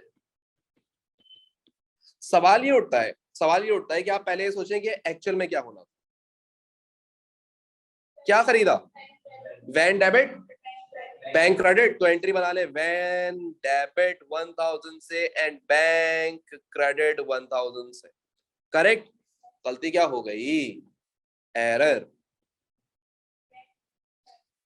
Rent debit कर दिया गलती से, रेंट अकाउंट में रिकॉर्ड कर दिया, debited to rent account and bank was correctly recorded. हाँ क्या ना? सुनिएगा जरा बात को गौर से, मैं 2 सवाल पूछूंगा, इस बार एक नहीं पूछूंगा, वरना पहले हमेशा एक पूछता था। पहला सवाल, is this error affecting trial balance और not affecting? Not affecting because double entry was not affected. दूसरा सवाल, is this the example of error of commission? Yes और नो?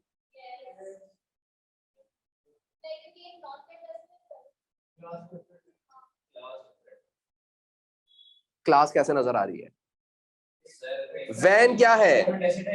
वैन क्या है? कैपिटल एक्सपेंडिचर है। रेंट क्या है? So is this the example of error of commission? क्या ऐसी कोई बात लिखवाई डेफिनेशन में? नहीं। तो पहली बात तो आपको ये बड़ा क्लियर होना चाहिए कि कैपिटल एक्सपेंडिचर, रेवेन्यू एक्सपेंडिचर क्या थे, और फिर ये क्लियर होना चाहिए कि एक कैपिटल एक्सपेंडिचर को दूसरा कैपिटल मान ले तो कमीशन है, और एक रेवेन्यू को दूसरा रेवेन्यू का एक्सपेंडिचर मान ले तो कमीशन है। लेकिन जब एक कैपिटल को रेवेन्यू मान लिया जाए और रेवेन्यू को कैपिटल मान लिया जाए, ये एरर ऑफ कमीशन नहीं हो सकता। पहली बात ये चीज, ये इंपॉर्टेंट है, ये बात बहुत इंपॉर्टेंट थी। अब मैं यहाँ पे एक लाइन खींच, ये इतनी बात हो गई, तो सर ये भी तो कोई एक एरर होगा ना, ये भी तो कोई एक गलती होगी ना। तो आपने ये बोला है कि जितने भी errors non affecting trial balance होते हैं, जो भी एरर्स ट्रायल बैलेंस को अफेक्ट नहीं करते, उन एरर्स के नाम होते हैं। तो इसका क्या नाम होगा सर? तो बेटा लिखो अपने पास next heading, number 3, error, error of,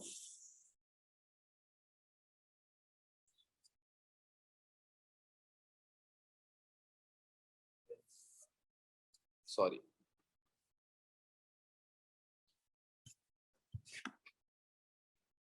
मुझे मेरी वाहियात मैडम याद आ गई थी, तो मैंने PAL वाला प्रिंसिपल लिख दिया। एरर ऑफ प्रिंसिपल लिखिए जरा definition. This type of error occurs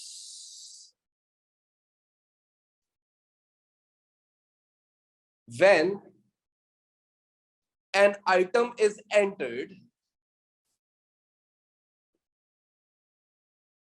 in the wrong class of account, in the wrong class of account, entered in the wrong class of account। wrong class का मतलब क्या है?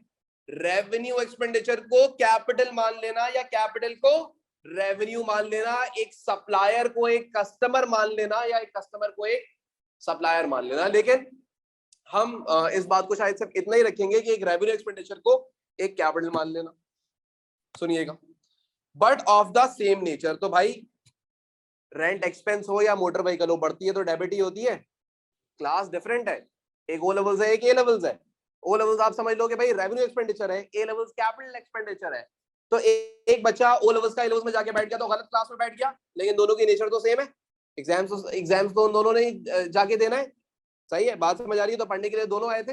अब यहाँ पे एक और चीज लिखी हुई है, such as capital expenditure treated as revenue expenditure. Means के एक वैन को आपने रेंट ट्रीट कर लिया, so rent is the example of revenue expenditure, whereas motor vehicle is the example of capital expenditure. तो ये जो चीजें आपको पिछला पढ़ाता आता हूँ, ये आपको याद होनी चाहिए, ये आपको पता होनी चाहिए। ये आपको नहीं पता होंगी तो मुझे पता होंगी क्या? यार मुझे भी पता ही होंगी, लेकिन आपको ज्यादा पता होनी चाहिए ना यार, आपने पेपर देना है। मैं तो भूल जाऊं, मैं कोई मसला नहीं है, मैं दोबारा देख लूंगा। आप पेपर के टाइम में भूल के क्या करोगे बेटा? समझ रहे हो? अच्छा जी, तो क्या आपको ये एरर ऑफ प्रिंसिपल पहले समझ आई इतनी बात? तो पहली एग्जाम्पल जो थी हमारी वो किस चीज की थी? अब हम इसको एज ए एग्जाम्पल ट्रीट कर लेते हैं और फिर एक और एग्जाम्पल भी बना देंगे आपको समझाने के लिए। फॉर एग्जाम्पल ये आपने वैन खरीदी थी, लेकिन बैंक को क्रेडिट कर, वो रेंट को डेबिट कर दिया था। तो आप करेक्शन कैसे करोगे? करेक्शन कैसे होगी? एक्चुअल में तुमने क्या खरीदा था? एक्चुअल में क्या आया था तुम्हारे कारोबार में? रेंट पे करा था या वैन आई थी? तो भाई वैन डेबिट होनी चाहिए ना, हकदार कौन है? वैन डेबिट होने की हकदार है। तुमने गलती से किसको डेबिट कर दिया? इसका हक तो नहीं था डेबिट होने का, क्योंकि रेंट तो पे नहीं करा। तो अब तुम इसको क्या कर दोगे? क्रेडिट, तो रेंट क्रेडिट हो जाएगा। This is how you are going to make the double entry. ये मैंने एक एग्जांपल से इसको शुरू किया, वरना आपको फिर पूरा मुझे वो समझाना पड़ता, पूरा गेम समझाना पड़ता। तो आपको एरर ऑफ कमीशन डिटेल में समझा के एरर ऑफ प्रिंसिपल को मैंने एक तरीके से आपको वाइस वर्सा बना दिया आपके दिमागों के अंदर। आपको बात खुद ही अब क्लियर हो जाएगी कि यार कमीशन का मतलब होता है एक कैपिटल को दूसरा कैपिटल और एक रेवेन्यू को दूसरा रेवेन्यू ट्रीट कर देना, वेयरएज प्रिंसिपल का मतलब होता है कैपिटल को रेवेन्यू और एक रेवेन्यू को कैपिटल ट्रीट कर देना। आपके दिमाग में खुद ही वाइस वर्सा बन गया होगा। इस बात समझ आती है? जो वो वाली बात समझ सके, जिनको वही वाली बात ही नहीं समझ आई, तो उनको बेटा जब मैं नहीं समझा सकता तो फिर कोई नहीं समझा सकता। समझ आई बात? क्लियर? अच्छा, हम लोग एक और एग्जाम्पल करते हैं। एक और एग्जांपल लिखते हैं, मैं आपको यहाँ पे लिखता हूँ paid motor van expense $1000 cash, 1000 रुपए लिख लो, कोई अमाउंट तो कुछ भी लिख सकते हो, उससे कोई फर्क नहीं पड़ता, हाँ समझ लो। But it was wrongly posted to motor van repair account। भाई इसने बोला क्या है, जरा सुनिए। बोलता है वैन खरीदी, क्या बोलता है, वैन खरीदी, और जब उसने वैन खरीदी वो $1000 खरीदी कैश देके, हाँ यही बात करता है। आगे सुने, आगे क्या बोलता है, आगे बोलता है कि गलती से मोटर वैन एक्सपेंस के अकाउंट के अंदर इसको रिकॉर्ड कर दिया या मोटर वैन रिपेयर्स के अकाउंट के अंदर इसको रिकॉर्ड कर दिया। मेरा सवाल आपसे ये है कि मोटर वैन को आप रिकॉर्ड कहां करते हैं नॉर्मली? अपनी जब फाइनेंशियल स्टेटमेंट्स बनाते हैं, इनकम स्टेटमेंट और बैलेंस शीट, तो मोटर वैन का रिकॉर्ड होती है, बैलेंस शीट में रिकॉर्ड होती है, हाँ या ना? तो ये एक कैपिटल एक्सपेंडिचर है। मोटर रिपेयर या मोटर वैन रिपेयर्स कहां रिकॉर्ड करते हैं? Income statement. इसका मतलब ये एक रेवेन्यू एक्सपेंडिचर है। बात समझ आ रही है? तो एक कैपिटल एक्सपेंडिचर को इस बार आपने गलती से क्या कर दिया, रेवेन्यू एक्सपेंडिचर ट्रीट कर दिया। ऐसा हुआ या नहीं हुआ? अब आप सोचें कैसे, आपको सोचने का तरीका हम बता चुके हैं। सबसे पहले सोचेंगे एक्चुअल में क्या होना था। तो मेरा बेटा एक्चुअल में क्या होना था बताएं, क्या खरीदा था? तो मोटर वैन डेबिट होनी चाहिए थी 1000 से, एंड कैश क्रेडिट होना चाहिए था 1000 से। गलती क्या कर दी मेरा बेटा? हाँ जी, हमने गलती से मोटर वैन रिपेयर्स को डेबिट कर दिया और कैश को क्रेडिट ही रहने दिया। पहला सवाल, is this error affecting trial balance और not? Not affecting. If this is not affecting, तो क्या इस एरर के अंदर हमें ये नजर आ रहा है कि हमने एक कैपिटल एक्सपेंडिचर को एक रेवेन्यू एक्सपेंडिचर ट्रीट कर दिया है? मींस क्लास डिफरेंट हो गई है। क्लास डिफरेंट है, क्लास सेम कब रहेगी? कैपिटल को कैपिटल, रेवेन्यू को रेवेन्यू, वो एरर ऑफ कमीशन है। बट कैपिटल को रेवेन्यू और रेवेन्यू को कैपिटल, एरर ऑफ प्रिंसिपल है। तो क्लास भी चेंज होगा, ये भी नजर आया हमें। करेक्ट कैसे करेंगे बताओ? करेक्शन, मोटर वैन को असल में डेबिट होना चाहिए था मोटर वैन को डेबिट कर दो। हाँ इसको डेबिट होना चाहिए था, लेकिन गलती से ये डेबिट हो गई है, तो इसको क्रेडिट कर दो मोटर वैन रिपेयर्स। मेरे पास जगह कम है शायद, तो मैं शॉर्ट करके लिख रहा हूं 1000 एंड 1000। क्लियर? बात समझ आई? So this is the major difference. ये आपको शायद किताबों में, मेरी किताब में ही मिलेगा ये डिफरेंस, ये सारी डेफिनेशन का। तो आपको ये कहीं आप ढूंढ लो, आप गूगल कर लो यार, छोड़ो ना बाकी सारों को, तो छोड़ दो, आप गूगल ही कर लो, सब वहीं से छापते। सही, आप कर लो, आप वहां से निकालो और मुझे ला ला के दिखाओ, तो ये चीज आपको बड़ी ब्रेक हुई भी मिलेगी। सही है? तो ये सारी चीजें एक्सपीरियंस से बनती हैं, सारी चीजों में टाइम लगता है, मेहनत लगती है। ये इस बात में आपको बोलता हूँ कि वो जो बुक है उसको आप बहुत बहुत संभाल के रखिएगा, वो बहुत इंपॉर्टेंट बुक। खैर, ये बात आपको समझ आई यहाँ तक? क्लियर है? सही है। अब हम अगली बात करते हैं। यहाँ तक हम लोगों ने अभी तक जो बात करी थी, हम लोग वो एरर्स के नाम लिख लेते हैं। तो हम लोगों ने अभी तक एरर ऑफ कमीशन पढ़ लिया, एरर ऑफ ओमिशन पढ़ लिया, एंड देन हम लोगों ने एरर ऑफ प्रिंसिपल पढ़ लिया।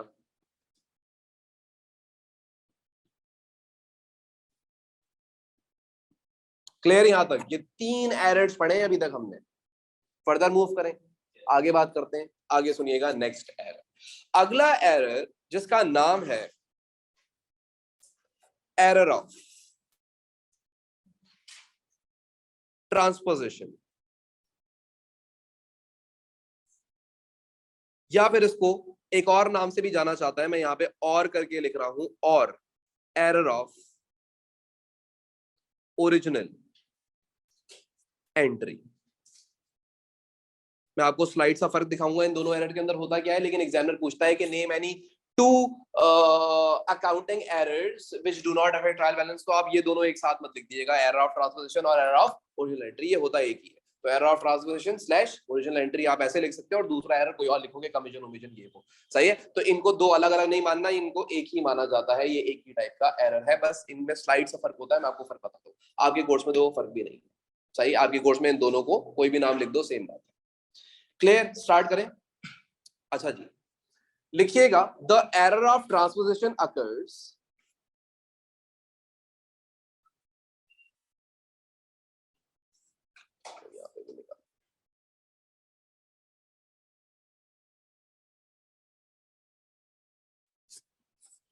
देखिएगा जरा, error of translation occurs when the double entry is made to the correct account, when the double entry is made to the correct account,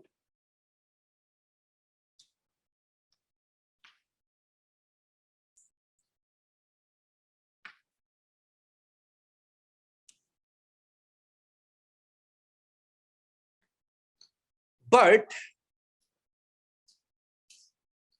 the amounts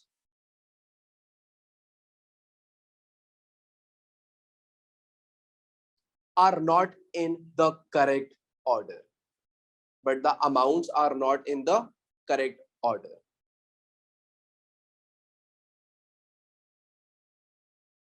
Full stop. मैं आपको एक बड़ी आसान सी example देता हूँ, ये आप लोग हमेशा करते हो, ये हमेशा करते हो आप, जो मैं आपको एग्जांपल देने वाला हूँ ये आम जिंदगी में भी आप करते हो। नेक्स्ट पेज से स्टार्ट करते हैं। Error of number 4, error of transposition, error of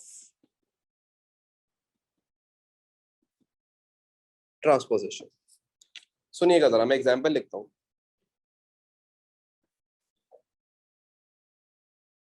paid mister x $795 was recorded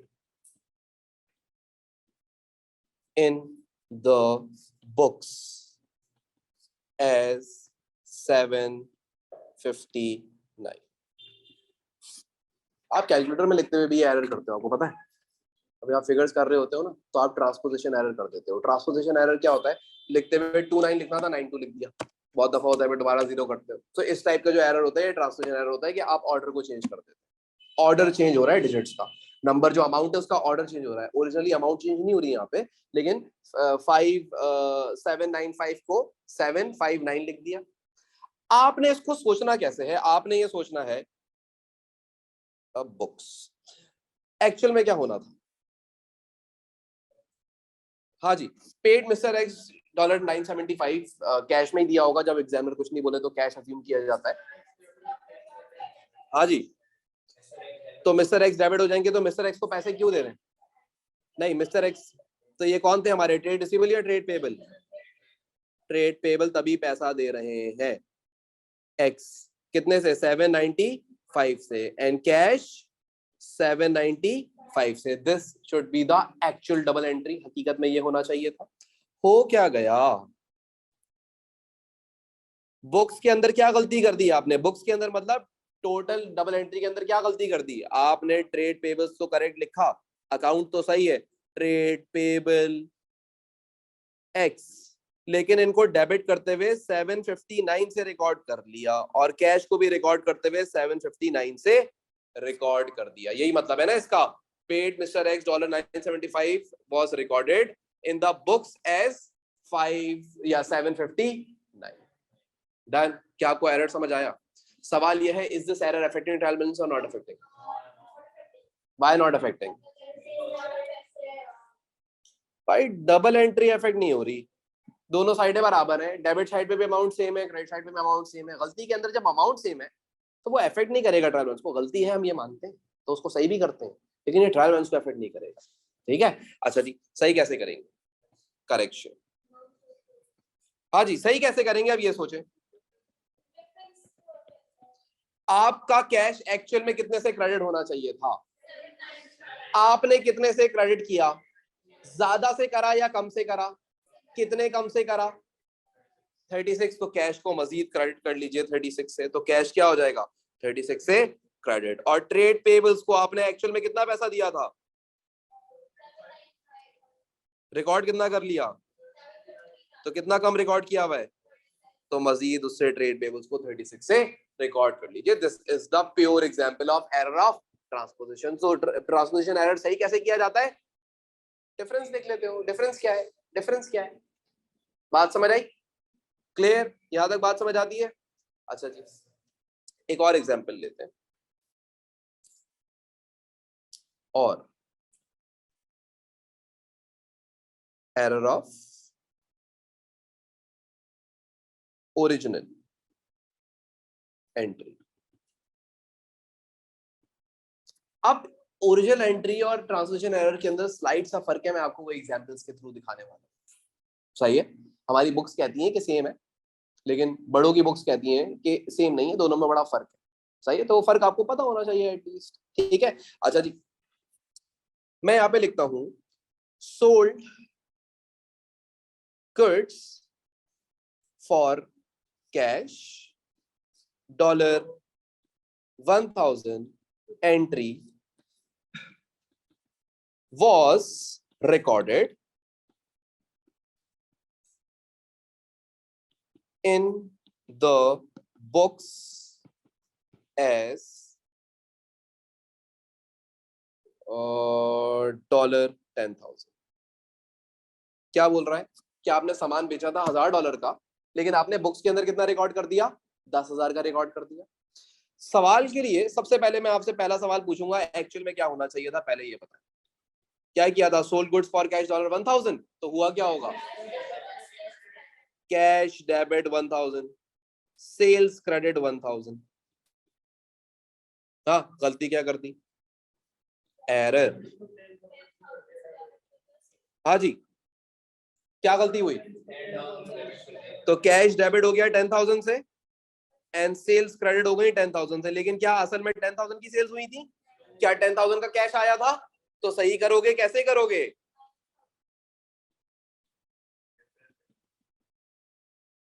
correction. सबसे पहले सोचें, कैश आया कितना था?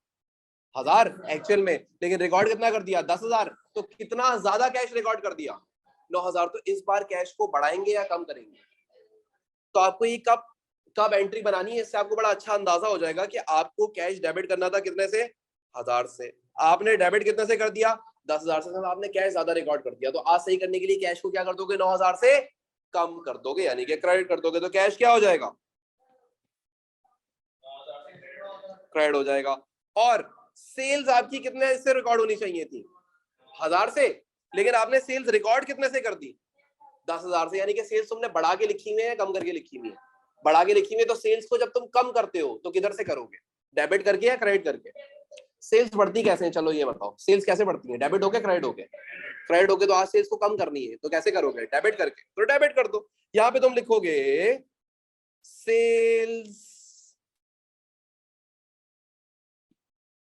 डेबिट 9,000 से। और आपको पता है यही वाली एंट्री मैंने एक सवाल का जब शुरू का लेक्चर देना शुरू किया था तो यही एंट्री कराई थी, तो उस टाइम पे वो भी एक नॉन अफेक्टिंग एंट्री थी, तो वो उस एरर को कहा किया जाता है? Error of original entry. Now what is the difference between original entry and transposition error? बड़ा स्लाइड सा डिफरेंट है। अगर तुम ओरिजिनल एंट्री को सॉरी ट्रांसपोजिशन एरर को देखो, तो ट्रांसपोजिशन एरर के अंदर जो अमाउंट के डिजिट्स होते हैं वो आगे पीछे हो जाते हैं, लेकिन ओरिजिनल एंट्री के अंदर एरर ऐसा होता है कि ओरिजिनली अमाउंट ही चेंज हो जाती है। फॉर एग्जांपल, जैसे कि ये 1000 था, ये 10,000 हो गया। जैसे कि 750 होता 7500 हो जाता। जैसे कि 1000 था 2000 रिकॉर्ड कर दिया। If your originally amount is changed, तो उस टाइप के एरर को एरर ऑफ ओरिजिनल एंट्री कहा जाता है। But when the order of double entries are order of amount is changed, तो उस टाइप के एरर ऑफ ट्रांसपोजिशन कहा जाता है। बात समझिए, स्लाइड सा फर्क है, दोनों की ट्रीटमेंट सेम है। इस वजह से बोलता है बच्चों को साथ साथ करा दो, बट ये आपको आज से ये बातें पता लगेंगी तो आप शायद आगे जाके मुझे बोलोगे कि हाँ यार ये बातें हमें पहले से पता थी, सच हमारा आगे की चीजें निकल रही है।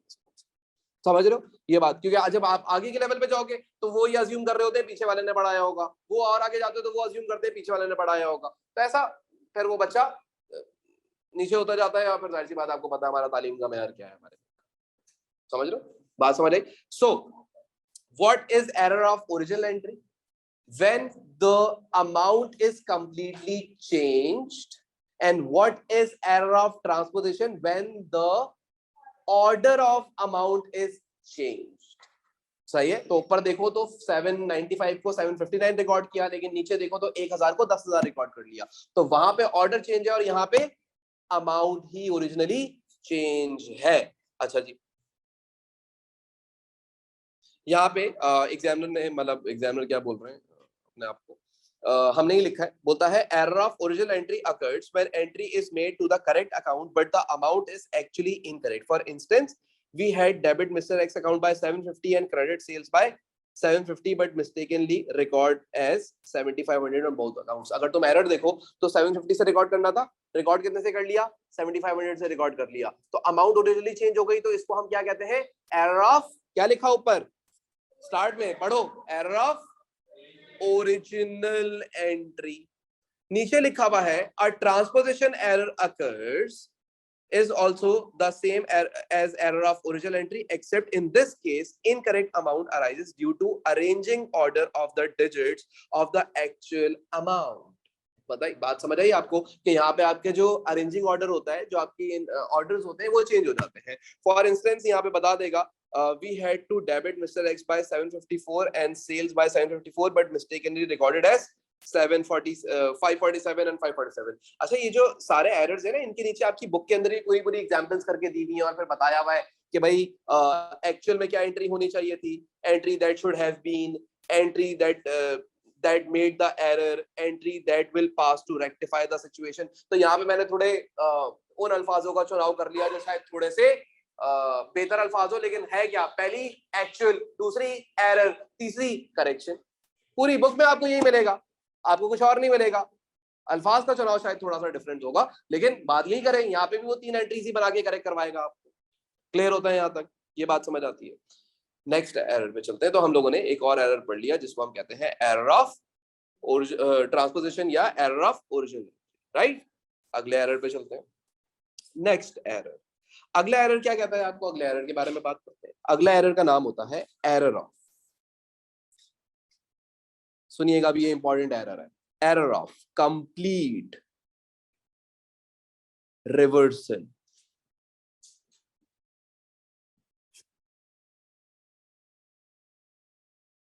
लिख लिया सबने हेडिंग? इस ये जो आप ये वाली अपने नोट्स कैरी कर रहे थे तो उसके अंदर आप इस साइड पे लिखते जा रहे हो, ये एक लेक्चर बनता जा रहा है हमारा पूरा। एंड एरर ऑफ नंबर 5 पे पहुंच चुके हैं हम, तो इसका मतलब एक हमारा रहता है इसके बाद error of complete reversal. This type of error occurs when we mistakenly reverse the double entry. When we mistakenly reverse the double entry.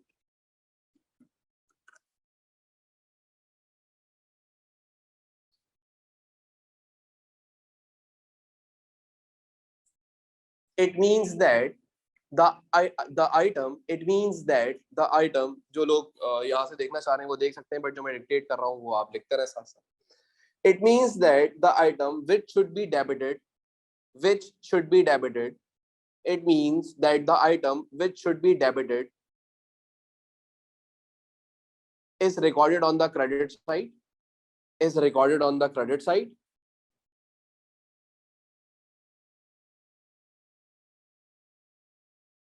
whereas the amount which should be credited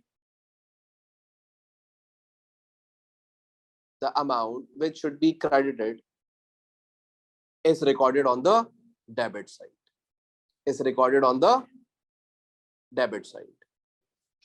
Clear? बात समझ आई? अब आए इसको एक example से समझते हैं, क्योंकि हम हर बात क्या कर रहे हैं, एग्जाम्पल्स बना के दिमाग के अंदर अपने भरते जा रहे हैं कि हाँ यार ये हम लोग एक दिन पहले भी खोल के देख ले तो शायद हमें सारी बातें याद आ जाए। सही है, बात समझ आती है? अच्छा जी, आप अगर एग्जाम्पल्स को देखें तो मैं आपको ऐसी एग्जाम्पल लिखता हूं, मैं बोलता हूं कि भाई बड़ी सिंपल सी, sold goods for cash $1000, entry was reversed। Reversal का मतलब क्या होता है? ये एक ऐसा एरर होता है कि आप जब एंट्री बना रहे होते हो ना, तो आप इंतहाई हाई लेवल के ऊपर होते हो अपने, और आप एंट्री उल्टी बना देते हो, जो डेबिट करना है वो क्रेडिट कर देते हो, जो क्रेडिट करना है वो डेबिट कर देते हैं। फॉर एग्जाम्पल मैं यहाँ पे ये बोलता हूँ कि भाई एक्चुअल में क्या होना चाहिए था, पहले आप मुझे ये बताएं। Sold goods for cash $1000, cash debit 5000 या 1000, सॉरी 1000 एंड सेल्स क्रेडिट 1000। अब जरा सुनिएगा, बड़ी इंपॉर्टेंट बात करूंगा। एरर क्या कर दिया? हाँ जी, सेल्स को डेबिट कर दिया एंड कैश को क्रेडिट कर दिया। अब सवाल ये उठता है कि is this error affecting trial balance और नॉट अफेक्टिंग? तो किसकी हेडिंग के नीचे भी लिखवा के आया इसको, नॉन अफेक्टिंग के नीचे लिखवा के आया आप लोग। अच्छा जी, करेक्शन कैसे करेंगे? असल में सेल्स होनी क्या चाहिए थी, डेबिट या क्रेडिट? असल में सेल्स क्या होनी चाहिए थी? असल में मतलब एक्चुअल आप बनाओगे ना, ये क्या होनी चाहिए थी? क्रेडिट। आपने क्या कर दी? डेबिट। तो अब आपको पहले तो सेल्स को क्रेडिट करना पड़ेगा।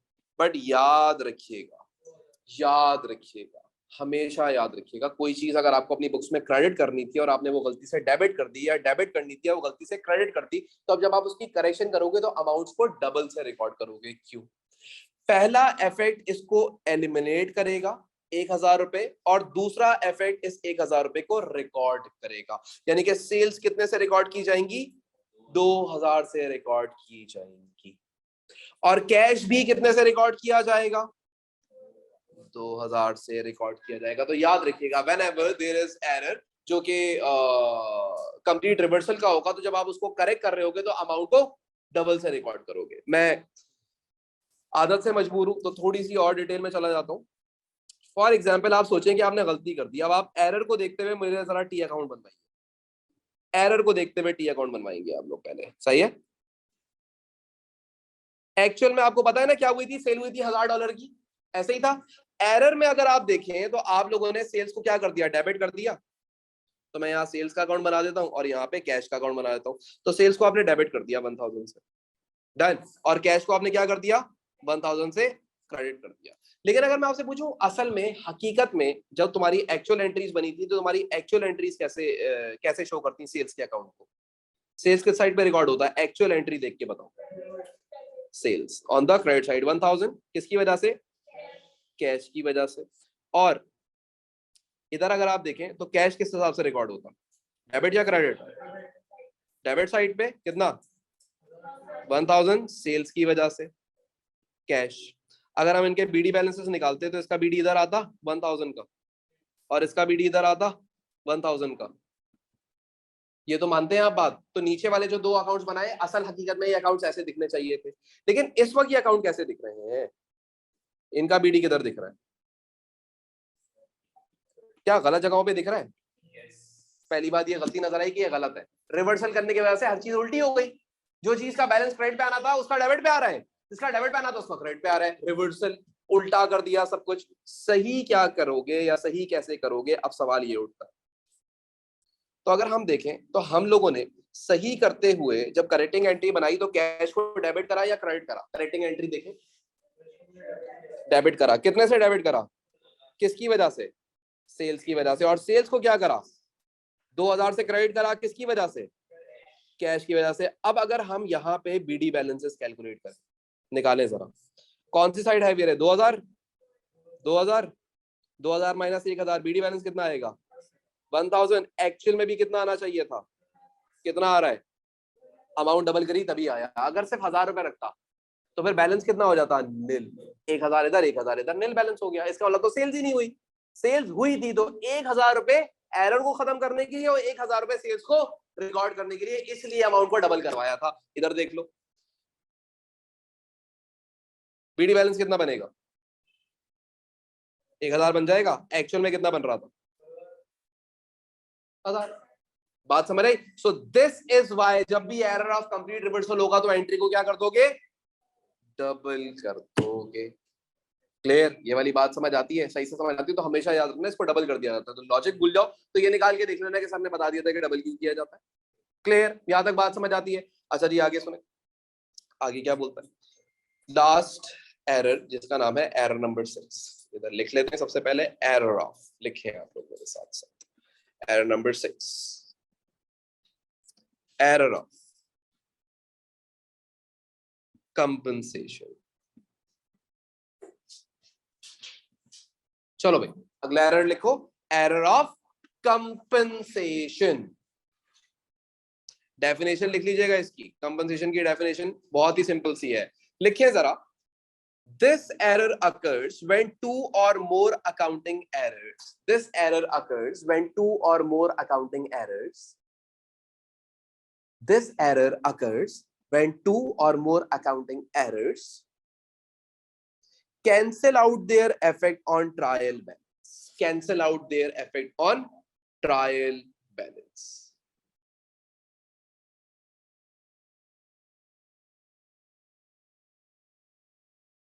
For example, लिख लिया, यहां तक लिख लिया? Number 6, error of compensation. मैं आपको एक एग्जांपल देता हूं. Purchases was overcosted by 1000 and sales was overcosted by 1000. यानी कि आपने क्या करा है सवाल के अंदर, ओवरकास्ट का मतलब ज्यादा से रिकॉर्ड कर लेना, अंडरकास्ट का मतलब कम से रिकॉर्ड कर लेना.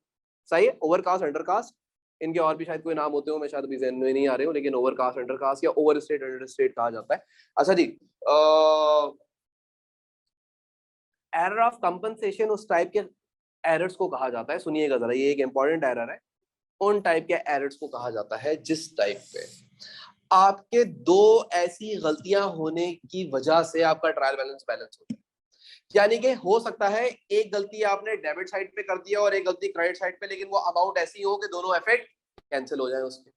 फॉर एग्जाम्पल, मैं आपको ऐसी एक ट्रायल बैलेंस बना के दिखाता हूँ यहाँ पे, और मैं लिखता हूँ यहाँ पे ट्रायल बैलेंस, और यहाँ पे मैं लिखता हूँ रेंट, ठीक है, 1000, और उसके बाद फिर मैं लिखता हूँ सैलरी 2000, और उसके बाद फिर मैं डायरेक्टली ऐसी इसको छोटा करने के लिए कैपिटल लिख देता हूँ क्रेडिट साइड पे 3000. तो अगर आप ट्रायल बैलेंस को देखो तो बैलेंस हो रहा है. चलो इसको एक और काम कर लेते हैं, 2000 कर लेते हैं, और एक और चीज लिख लेते हैं सेल्स 1000. अगर आप देखो तो दोनों साइड पे 3000 आ रहा है, हाँ के ना, तो इसका मतलब ट्रायल बैलेंस बैलेंस हो रहा है. लेकिन मुझे ये पता लगा कि मैंने अपने रेंट को 500 रुपए से ओवर स्टेट करा हुआ है, और मैंने अपनी सेल्स को 500 रुपए से ओवर स्टेट करा हुआ है. यानी कि 500 रुपए इधर भी एक्स्ट्रा रिकॉर्डेड है और 500 रुपए इधर भी एक्स्ट्रा रिकॉर्डेड है, तो वो 500 रुपए कंपनसेट हो गया दोनों जगहों पे, डेबिट और क्रेडिट साइड के ऊपर. इस टाइप के एरर को क्या कहा जाता है? Error of compensation. अब अगर आपको पता लगा कि रेंट का 500 रुपए ज्यादा रिकॉर्डेड है और सेल्स का 500 रुपए ज्यादा रिकॉर्डेड है, तो करेक्शन कैसे करोगे? अच्छा, इसके अंदर आपको पुराना कुछ नहीं सोचना होता, आपको डायरेक्टली करेक्शन समझ आ जाएगी इसकी. तो करेक्शन कैसे करोगे? रेंट 500 से बढ़ा हुआ है या कम है? तो रेंट डेबिट होता है बढ़ के या क्रेडिट होता है? डेबिट होता है. तो अभी बढ़ा हुआ है तो कम करोगे या और बढ़ाओगे? बढ़ा दो, कम कर दोगे. तो रेंट को क्रेडिट कर दो, कितने से?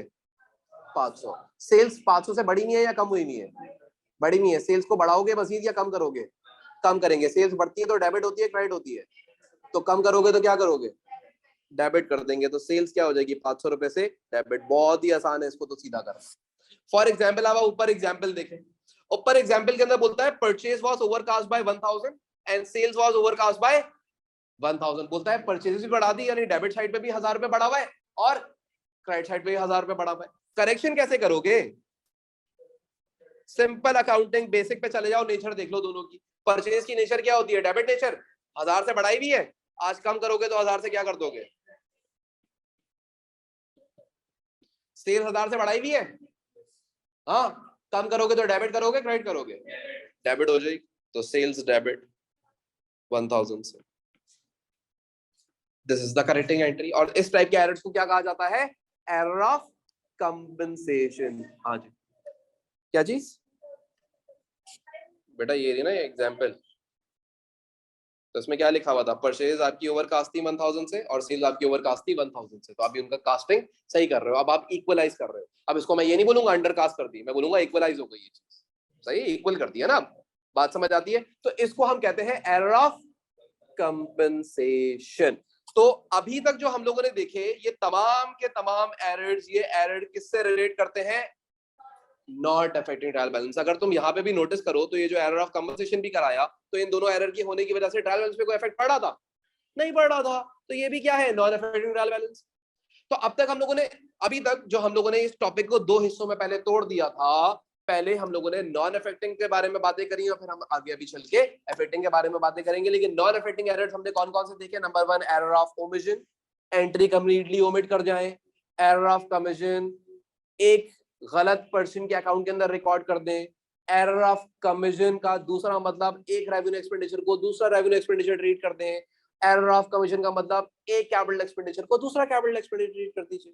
फिर उसके बाद आपने तीसरा एरर पढ़ा जिसका नाम था एरर ऑफ प्रिंसिपल। एक रेवेन्यू एक्सपेंडिचर को कैपिटल ट्रीट कर देना या कैपिटल को रेवेन्यू ट्रीट कर देना, एरर ऑफ प्रिंसिपल आपने पढ़ा। उसके बाद आपने चौथा एरर आपने पढ़ा एरर ऑफ ट्रांसपोजिशन या एरर ऑफ ओरिजिनल एंट्री, यानी कि आपको रिकॉर्डिंग करते हुए या तो अमाउंट के ऑर्डर में गलती हो जाए या ओरिजिनली अमाउंट गलत हो जाए, तो उसको सही कैसे करेंगे, वो भी एक नॉन अफेक्टिंग एरर था। फिर आपने पांचवा एरर पढ़ा एरर ऑफ कंप्लीट रिवर्सल, यानी कि एंट्री बनाई लेकिन उल्टी बना दी, उसको सही कैसे करेंगे वो देखा आपने। फिर आपने छठा एरर पढ़ा एरर ऑफ कंपनसेशन, कि भाई दो ऐसे एरर जो आपस में मिलके ट्रायल बैलेंस के इफेक्ट होने को कैंसिल आउट कर रहे हैं, उनको एरर ऑफ कंपनसेशन कहा जाता है। वो कौन से एरर्स है? एरर्स ऑफ कंपनसेशन है। बात समझ आती है? तो ये अभी तक आप लोगों ने क्या देखे हैं? ये तमाम के तमाम वो एरर्स हैं जो नॉट अफेक्टिंग ट्रायल बैलेंस है। तो अभी तक इनके अंदर कहीं पे भी सस्पेंस अकाउंट का जिक्र नहीं आया। टॉपिक का नाम क्या था? Errors and. तो अब हम आ गए हैं एंड पे, और ये कौन सा एंड है? ए एंड डी वाला एंड है, ई एंड डी वाला अभी एंड नहीं है। तो हम एंड सस्पेंस अकाउंट के बारे में बात करेंगे। सही, चले मैं आपको, चले आप